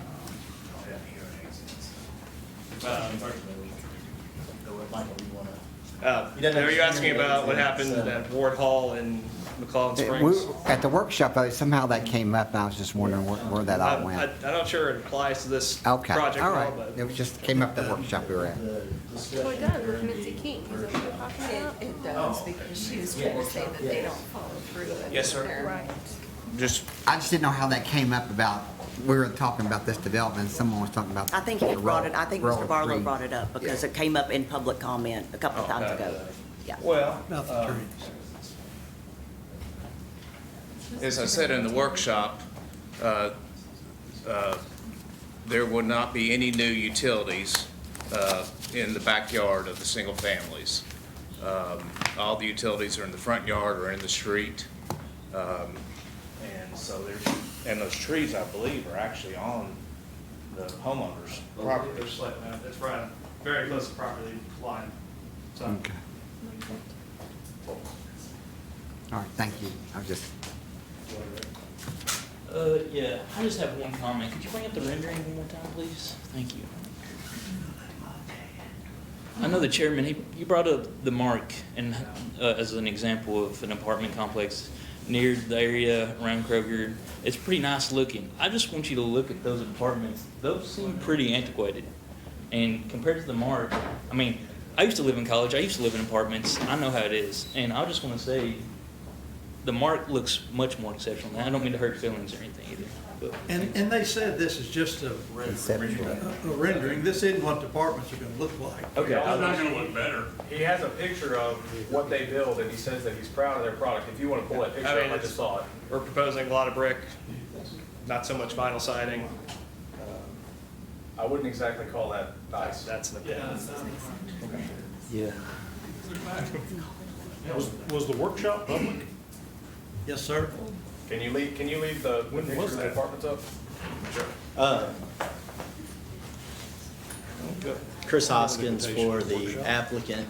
I'm here just to say that we agree with the recommendations of staff, and we would request approval consistent with those recommendations. Thank you, Mr. Hoskins.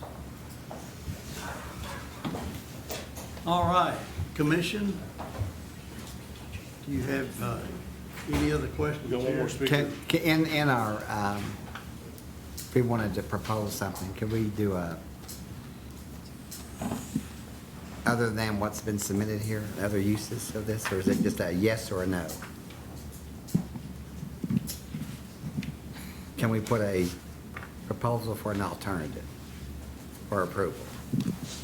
You asking me? Yes. Oh, I'm Are we sorry. allowed to do that, or is it strictly on this type of thing, a yes or Well, no? the vote tonight is on this proposal. It's on this application. All right. That doesn't mean that in discussions and whatnot, assuming for a moment that the commission did not approve it, that you couldn't then offer what might be appropriate.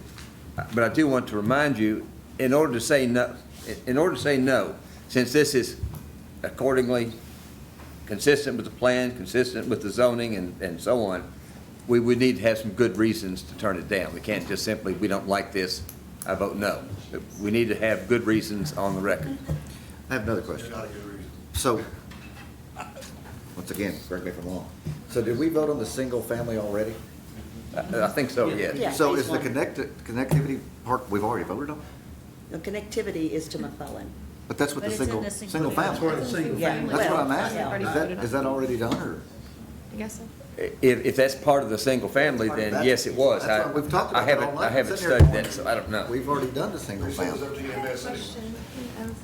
And is that right? Question back here.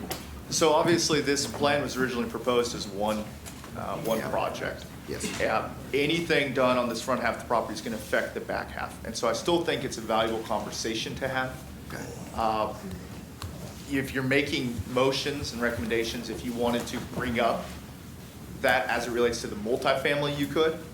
Like, not a commissioner, I can't create language, but something about preventing this multifamily from connecting to, I don't know. Okay. But the conversation was important because it's connected and it's part of the same development area.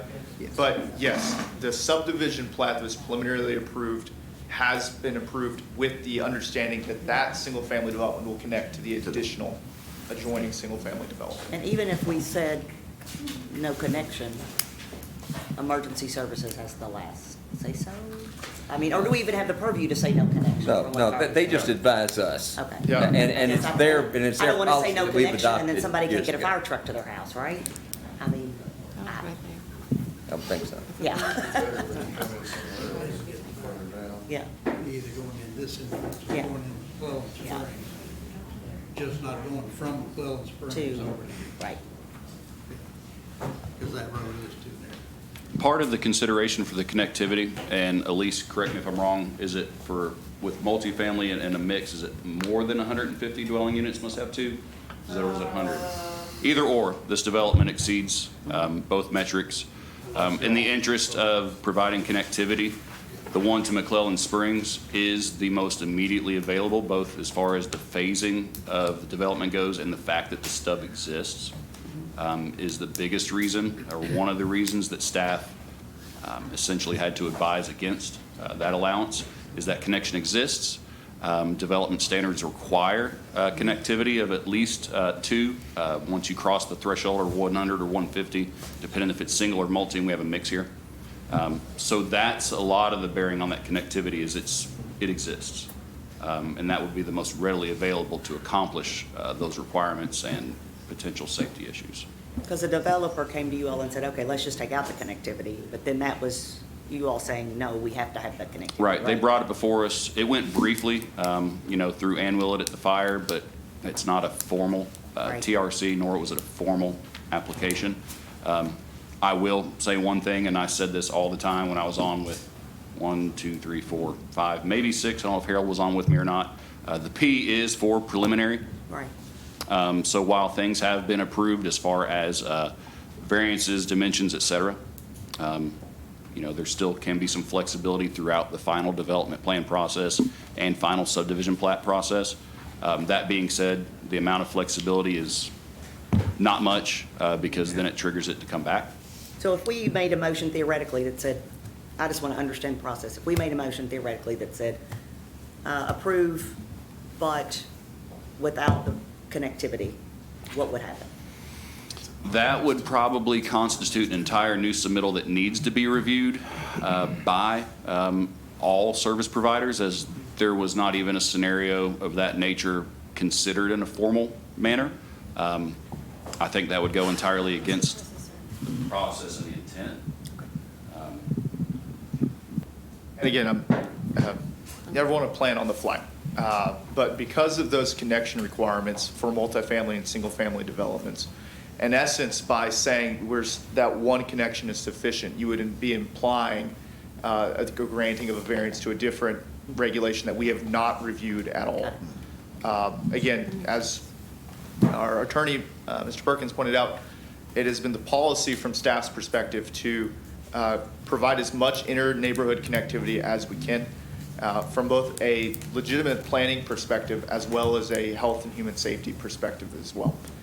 We have not reviewed an application that left that out. Okay. Just asking questions. Yeah. One thing I will point out I feel like we're coming real close. The language within the PUD ordinance does give it discretion of the Planning Commission to put reasonable conditions on a development.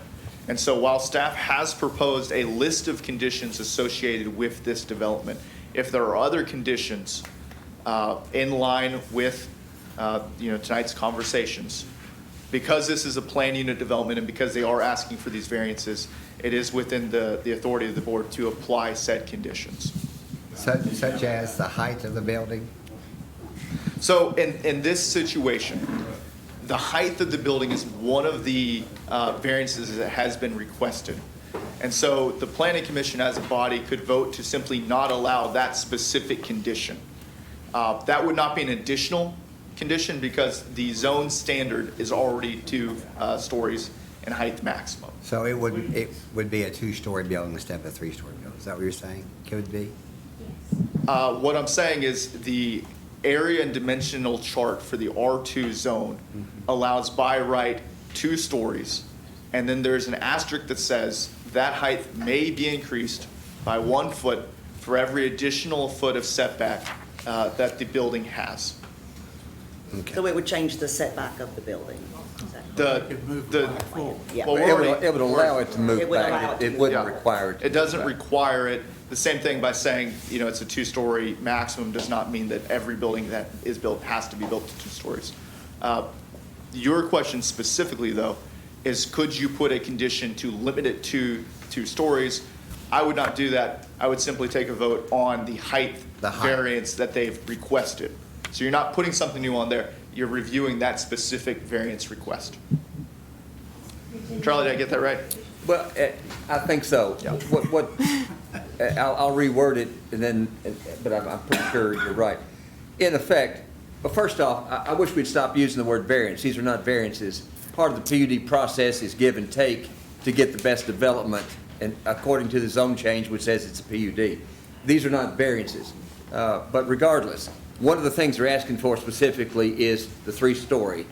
So if part of the motion is, let's say it's to approve the plan, but not the 3-story, then what in effect that would do is it would not approve tonight's plan, at least not for any 3 stories.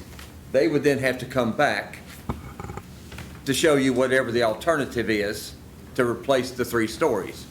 Or I guess possibly, argue to do something different, but. But they would have to come back before this committee. But they'd have to come back, sure, because otherwise, well, all right, let me realize there's another switch to this. If they then submitted the exact same plan that you just approved, but put it 2 stories, probably staff could do that without coming back here. But I can't imagine that exactly happening, but that's possible, yeah. Could they pass on that and say, no, this needs to come back for the commissioner, or that would not? If they do the exact same plan with 2 stories, they've already complied with everything. Okay. So I'd say the statute says they don't need to come back, that's just a ministerial approval. And then Now, if they change the plan that you've approved, other than just the 2 stories, then. Because we approved everything. Well, then it would still have to comply with everything. Staff could do that without coming back here. If they've got any waivers in order to make that work, they got to come back here. Beyond. And then what the we already second- approved tonight. Yeah. The other part of the question is, as far, because you said this is preliminary, so could they also be asked to come back with a different set of drawings about what these buildings would actually look like, or is that going to come later anyway? Or does that come back to them? Our code as it's written is not what we call a form-based code. So we don't, especially in this circumstance, don't have specific design and appearance standards. Okay. Euclidean, that's my buzzword, I'm learning. So we utilize what's called a Euclidean zoning system, Okay. and not form-based. Form-based is what you see in places like, I'm going to do it again, Savannah, where everything has to look the same and fit the same vibe. Yeah, that's because of the historic Right. overlay. and all So that. to That's a answer different your animal. question, sir, the applicant may show us, they would not be beholden to it. We don't have a requirement that makes it be that way. Okay. But as part of the final development plan process, there are a litany of requirements they will have to meet that you will find in your conditions of approval. If those make any difference for me to read into the record currently, I'd be glad to do so. I've done it before, just to kind of elucidate on what happens next steps if and when they were to receive an approval. Would that suit? Is that the pleasure of the? But if those were asked to be waived to some degree, it still wouldn't come back here. It would be Okay. Right. ministerial. Right. The delineation being that for multifamily development, being that it's an infrastructure-based intensive style development, they do have to go through a construction plan process. It's not just, hey, I'm dividing my property, I'm going to stake the lines and sell the lots. It's totally different. So there are still a litany of requirements that need to be met. And then was there a statement made during the workshop that if they didn't have the 3-story would make this, by having a 2-story apartment, doesn't kind of work with what they're wanting to do? Was that part of the workshop too, and that came up? Well, they said that if they went 2-story, there'd be more buildings. And Okay. change the footprint of the whole development. How many more buildings would that be with 2-story? 2? 7 instead of 4. 7 instead of 4. If I can add one thing too, as we're talking about building heights, understanding, we hear neighbors' perspective of the height being too high. We also hear a lot of competing interests, not for this development specifically in this hearing or the previous months, but another thing that we hear often and is a lot of public sentiment is we want to preserve agricultural land. One of the ways to preserve more agricultural land is when we utilize it, when we're going to build something on property, that we build up instead of out in terms of sprawl, because it does then, long-term, utilize less agricultural land. So I just want to throw that out there as another perspective. It is something that we heard about it a lot when we were doing the comprehensive plan. There's actually an agricultural committee that's been in place for the past year and a half or so, Holden, talking about how we preserve agricultural space. And there's a lot of different ideas how to do that in terms of cluster developments. But one of those is too, when you are going to develop a property, how do you get the most units out of it so that you can, hopefully, theoretically at least, not impact other agricultural land in the future. So I'm just throwing that out there as another thing that we hear as equally as often as we hear from neighbors in terms of things going up next to them. Yes, ma'am. I didn't do the. I bet you didn't. Andrea. Please verify. I do. Okay. And your name, please? Andrea Galvin. I just have a question. So, the first meeting when we talked about the approval of the homes, y'all approved that at that meeting. So, do they get to go back and change that if they want? Because the second meeting brought up all the different buildings. So there was going from the 4 to roughly 7.5, because there was that little skosh out there that was really weird. So I'm just curious, when y'all approved that, did that count? Or do they get to go back and spread out those buildings when y'all have already approved the houses? That's my question. I just am curious about that. Does that make sense? Yeah. Y'all approved it from the beginning. Generally speaking, both the developments being related, if either the multifamily or the single family were to receive preliminary plan approval, and then in any way depart significantly from what was approved, they would need to come back to the board. Rhett, what condition is that on there? Number 3, any revisions or amendments to the approved preliminary development plan shall be reviewed and approved by planning commission staff if it's a minor. That's pretty rare in this instance, or by planning commission for major adjustments. So the previously approved preliminary subdivision plan, I believe, has the exact same condition. So any major changes to the nature of that subdivision would require coming back in front of the planning commission. Does that answer your question? Yeah, I think that does, because that means that if it does go to 2-story, they have to come back, right? Because if they want more buildings, because y'all approved from the beginning, if that's what I'm understanding? Yes. Okay. Yes. And then, like, I'm just gonna throw this out there about the Mark. The Mark started as apartments. Like, they were all apartments. So if you bought a house behind the Mark, you knew what you were getting into. Correct. We didn't really, this is kind of like one of those things where, like, now the apartments are being added. And I get it, totally get it. I just wanted to throw that part out there, so. That's all. Different zones too. Right. Last time. Across. Have we seen you before? Never. I know you shared about the need for apartments, that you'd researched that. And I wondered if you guys knew how many apartments are for rent right now in Georgetown? Like how many open availability There aren't any. There's waiting lists. Apartment.com has 232 on it tonight. Okay, So- I'm going, According to a housing needs assessment conducted a couple months ago, there was desperate need for them and that they were all full, so. Yeah, I I can don't. say the opposite and cite the. Now they're not $1,700. They're like $1,000, $1,300, but there's That is- I don't think you all would 232. want lower priced apartments What? there, right? I don't think you all would want lower priced apartments. No, I'm not advocating for that. What I'm saying is that You're saying if a live website saying yeah, there's I'm two saying a live apartments for website. rent. Tonight has 232 apartments on it It's a lot of for apartments. I don't rent, know what the application- and so we already know there's 600 plus another 150 or something slated. And so I'm not saying there's not a future need. I know Georgetown's growing by leaps and bounds. I'm just saying, with all that's being talked about, I know you need a good reason not to say no, and so I would advocate somebody make a motion to not do this, not a motion to adjust it, not approve this part, but just Right. don't approve the apartments. Thank So, you, Jay. Thank you. I won't. I want to say something about the first meeting that was had when it was rezoned. So during that meeting, I was there.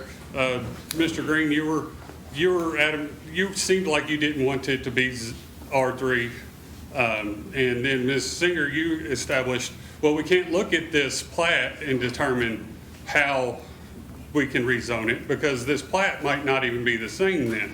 So you instructed your board not to take into account that there might be apartments on this complex based upon, this was just renderings. It's not real. They might come back with something different. I think I said it's a preliminary development plan, which is Which exactly but what there this is. couldn't have- I don't you instruct didn't- this board of anything. They're independent folks, and I can state my opinion. Okay, but- well, you didn't allow the discussion based on there being apartments here. You said, well, we can't discuss this as being zoned R3 based upon this rendering. We have to just talk about the rezoning of it, not necessarily the apartment complexes. I don't So recall when the it was- specific when it was re- conversation, I'm way but back and watch the video. I don't disallow any, So- it's not my job to disallow So any when it was- conversation up here, so. When it was initially rezoned, it should not have been rezoned as R3, and because people should have been able to discuss that, hey, with R3, there's gonna be apartment complexes, and to stay with the entirety of the neighborhood in the area, it should have been zoned R2. We not- talked about apartment complexes that night. And all I'm just gonna say that the discussion tried to railroad towards talking about the connection again. What the main discussion is, the main topic is, the main concern is the apartment complexes. Let's not get sidetracked at time for voting, thinking we're voting on the road opening. We're wanting you all to vote on whether or not to allow apartment complexes. Side note, we also don't want the connection. And let me say, we did talk about the apartments at the time, because that's why we said, we heard your sentiment, and we said, please go back. That's why that we was the approved, second please don't interrupt me. We said, go back and look at this apartment part. We approved the single family, so very clearly we had discussion on single family. I don't tell this board what to talk about or what not to talk about. I might have stated my opinion, but we very clearly talked about the apartments, so. You're talking about, you're discussing the second meeting. I'm talking about when we rezoned the property way back in October. The discussion was going towards talking about the actual development itself. And the topic of the development itself was shut down because we're not voting on the development today. We're voting on whether to rezone the property. Then we voted on part one of the development as well. No, that was Okay, November. all right. I'm talking about October when we We didn't vote on rezoned anything. the We didn't vote property. on anything in October. October. Rezoning was In the June. rezoning, That in was the October, rezoning right? meeting, when it was Thank you. rezoned from agricultural to R3. If I may clarify the record, June 12th Planning Commission hearing was the zoning map amendment consideration to be rezoned R2 PUD. This is not an R3 property. At that time, there was a concept plan brought forth discussing apartments, townhomes, detached family residences. To the gentleman's point, there may have been discussion about when we do consider zoning map amendments, while we do encourage applicants and/or require concept plans, at the end of the day, we are discussing an underlying zone and the allowances therein. One of the allowances by right therein is multifamily housing. Right, right. And then we talked about the development, because then we got to the preliminary development plan, which also had public input. That was October. I'll be brief, just real quick, and I'm going from memory. So I'm going back to October. I remember specifically, it wasn't a discussion of whether the apartments are there or not. It was your proposal, if I remember correctly, that we need the applicant to go back to check and see, and do a proposal for a two-story versus three-story. Yeah, let's see what it looks like, yeah. Nothing about taking the apartments out of it as a whole. No, it was, we'll approve this piece, go back and look at this piece to see if there's. Understood. Yeah. And I'll reiterate what Mr. Josh says. We don't want apartments at all. The last thing, and this is the applicant's word I wrote down from October, that this will not alter the essential character of the general vicinity, and that's wrong. Right. All right. Sorry, I was not sworn in. My name is Patrick Good. Patrick Good? Good, yes. I'm twin brother to Christopher Good. And I currently live with him at 104 Clear Springs Drive, momentarily in between housing. And so, yeah, I just want to thank you all for hearing everyone here. I know the main topic, and a lot of people are concerned about, what the apartments would do to their lives, etc. But I just wanted to, I wasn't planning on speaking, but I kind of did want to talk briefly or give a testimony on how small the road is on the connectives. And I know that's kind of out of your control tonight, but I thought I would just give a testimony anyway. And so like, yeah, so I'm like moved in with him in like January of this year. And on like one sunny summer, day, I was, me and my brother went and we were going on a canoe like trip or whatever, or day trip or whatever. Well, while out canoeing, my vehicle, which was parked on Clear Springs Drive, was hit, right? And there's already no through traffic, right? Most of the people who live there or whatever are the ones driving, etc. But on that day, I think one of the neighbors, and this isn't for like any issues with the neighbors or whatever, but I think they had a yard sale. And so like there was limited traffic, more traffic than usual going down that road, etc., right?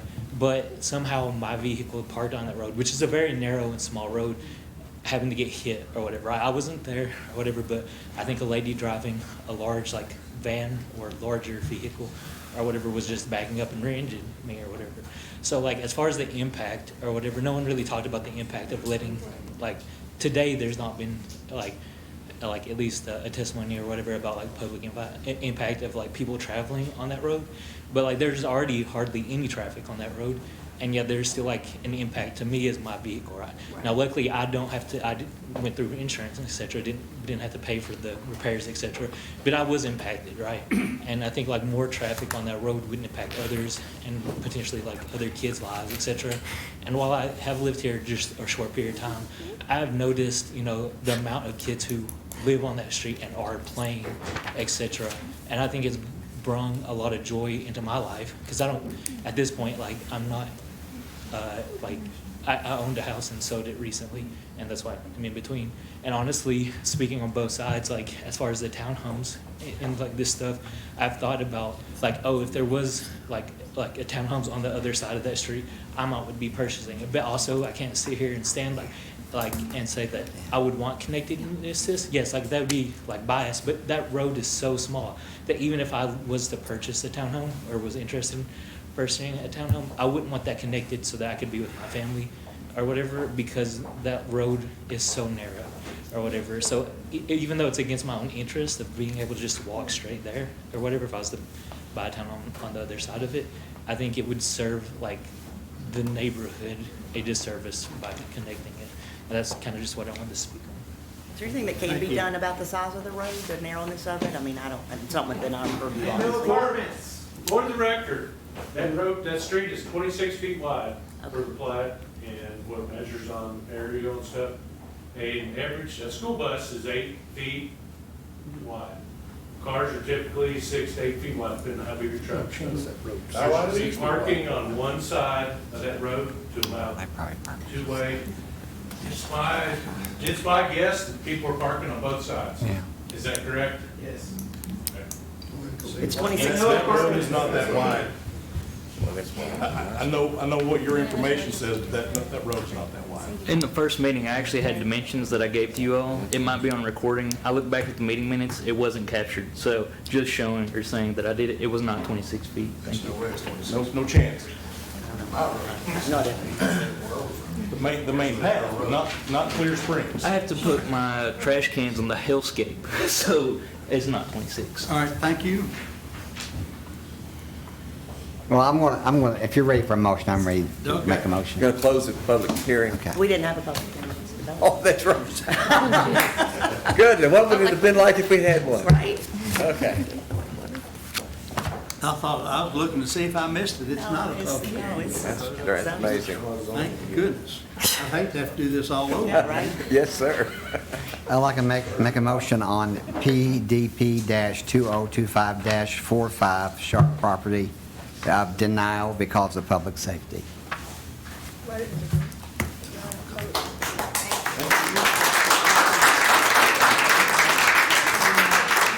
So that differs, Mr. Perkins, from the staff recommendation.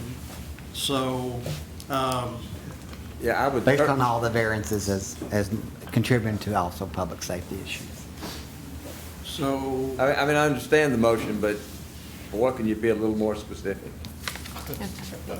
I mean, for example, if we go into court, assuming there might, could possibly be an appeal. Yeah, I'm not afraid of that.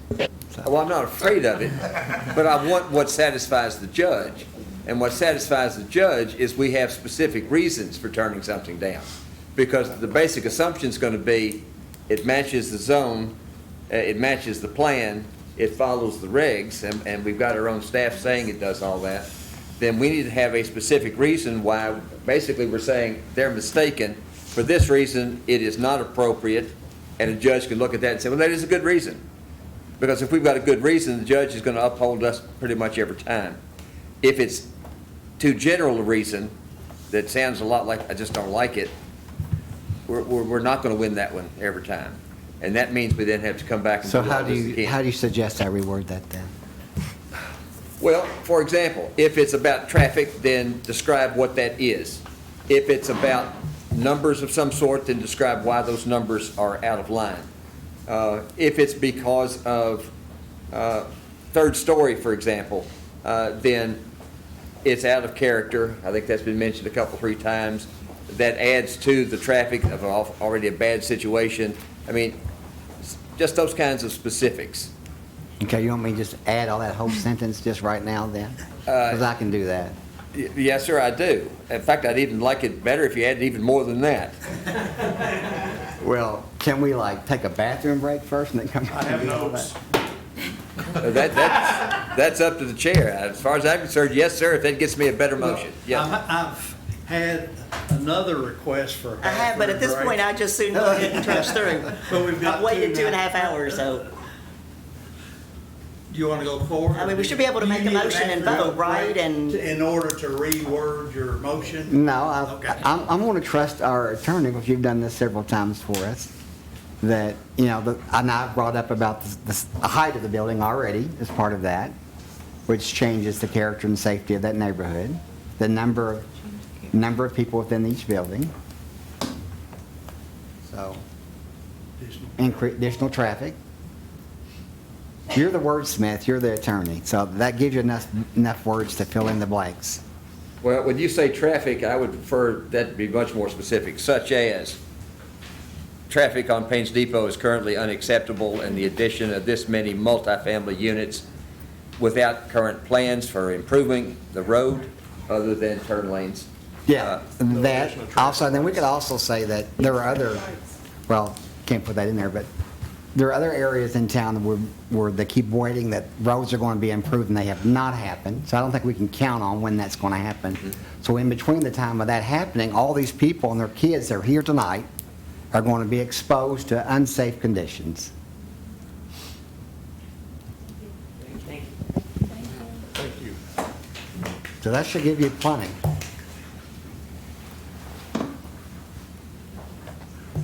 But I'm never, you don't have to, I'm never going to not vote on something yes or no because I'm afraid of being sued. That's not what I'm saying. Well, I just wanna make sure. I want the motion defensible, so when I go to court, I win again. I don't want to go in there with something I know is not going to win. Well, I can probably find you several We haven't attorneys lost that one can yet, help I don't want to start now. you. Well, good. I've got some attorneys that can help you if you need it then. Compliance with the law is what I'm looking for. I'm not looking for help with another attorney. Yeah. There are a lot of good ones out there.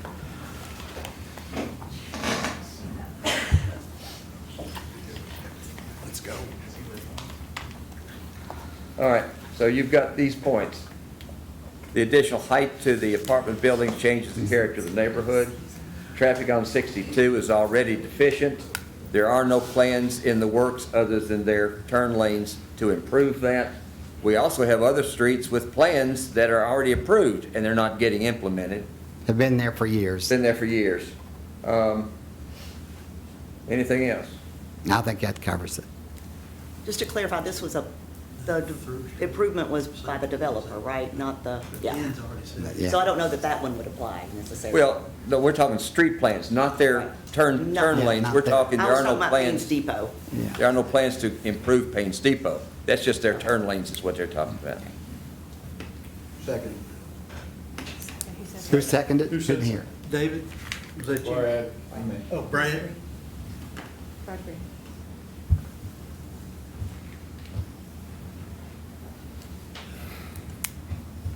All right, I have a motion by Mr. Jesse, a second by Mr. Green.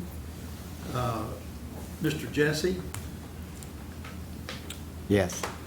Mr. Vest? No, before we go any further, voting yes is for For the motion. the motion, not, That's for the motion to deny. right, the motion to deny. Yeah. Okay. Okay. Mr. Vest? I'll come back to you. Mr. Garrett? No. Mr. Green? Yes. Ms. Adair? Yes. Ms. Singer? No. Ms. Canfield? Yes. Mr. Vest? No.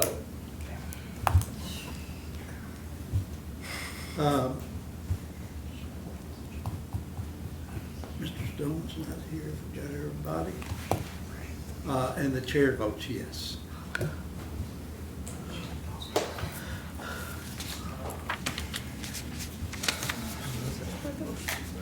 So the motion passes 5-3. Motion passes 5-3.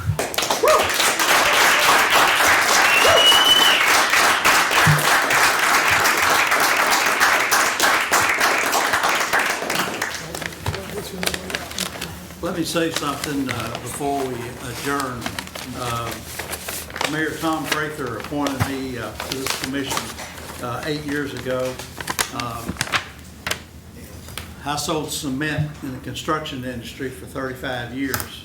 And he said, Charlie, I'm appointing you to this commission I would like you to serve on it for 2 reasons. One, your background in the construction business. And secondly, you've lived here all your life. And I expect you to look out for the city of Georgetown and do what is best for them. And so I feel like I have to agree with most of the folks in here. I just don't, I mean, we're gonna grow. We're gonna keep building, we're gonna keep growing, and we're gonna build apartments. But I just don't feel like that this is appropriate spot for those apartments. And that's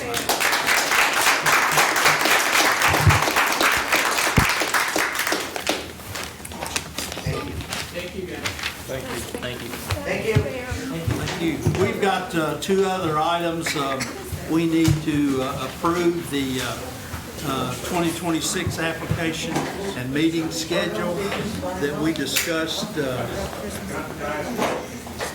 What's the next step in this process? Do they resubmit a new PUD or is this can't go further? What's the?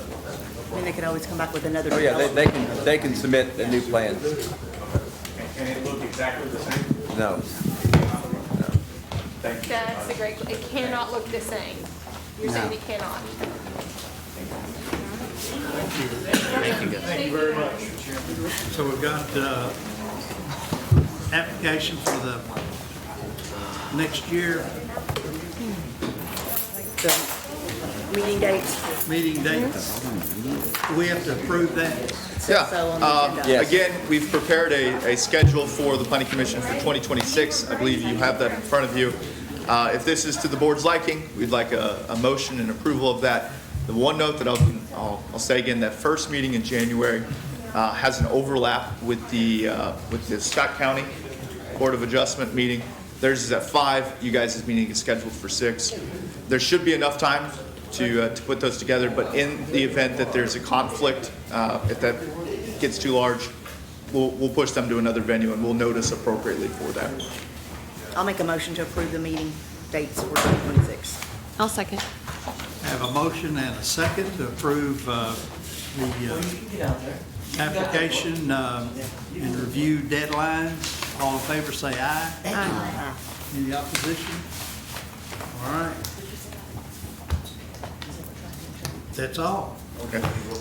Chair Mifflin, Yes, again, sir. from staff, we'd like to thank you for your commitment to the community and your service that you've made. There was one more item on the agenda for updates. I believe each of you have received a copy of a draft ADU ordinance and a draft rural cluster development ordinance. Continue to review those.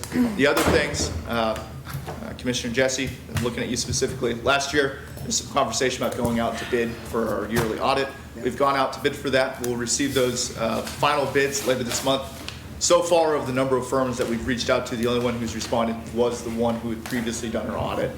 Well, that's good, because that shows, there's Yeah. a reason why, if you can show that. Yeah, yeah. It So just- we are seeking bids. Yeah. Once we receive those, if it's within my discretionary budget, I'll use that. Otherwise, if it's larger than that, I'll be in front of this board. That just protects this commission from good standard accounting practices. So, Yep. so if that's the way it is, that's fine. Hey, let me ask a question. When we have people make a presentation up here and using the laser or the pointer on this board, we can see it, but the audience can't because they're looking at these other two screens up here. Is there some way to sync these where we maybe use another type of pointer, like a mouse or something, instead of a... We can certainly look into that. The alternative is we utilize that screen right there and wheel it to the side, and then everyone gets a bad view together. Yeah, we can do that. All right. All right, thank you very much. Enough said. So motion to adjourn? Motion to adjourn. Well, before I have this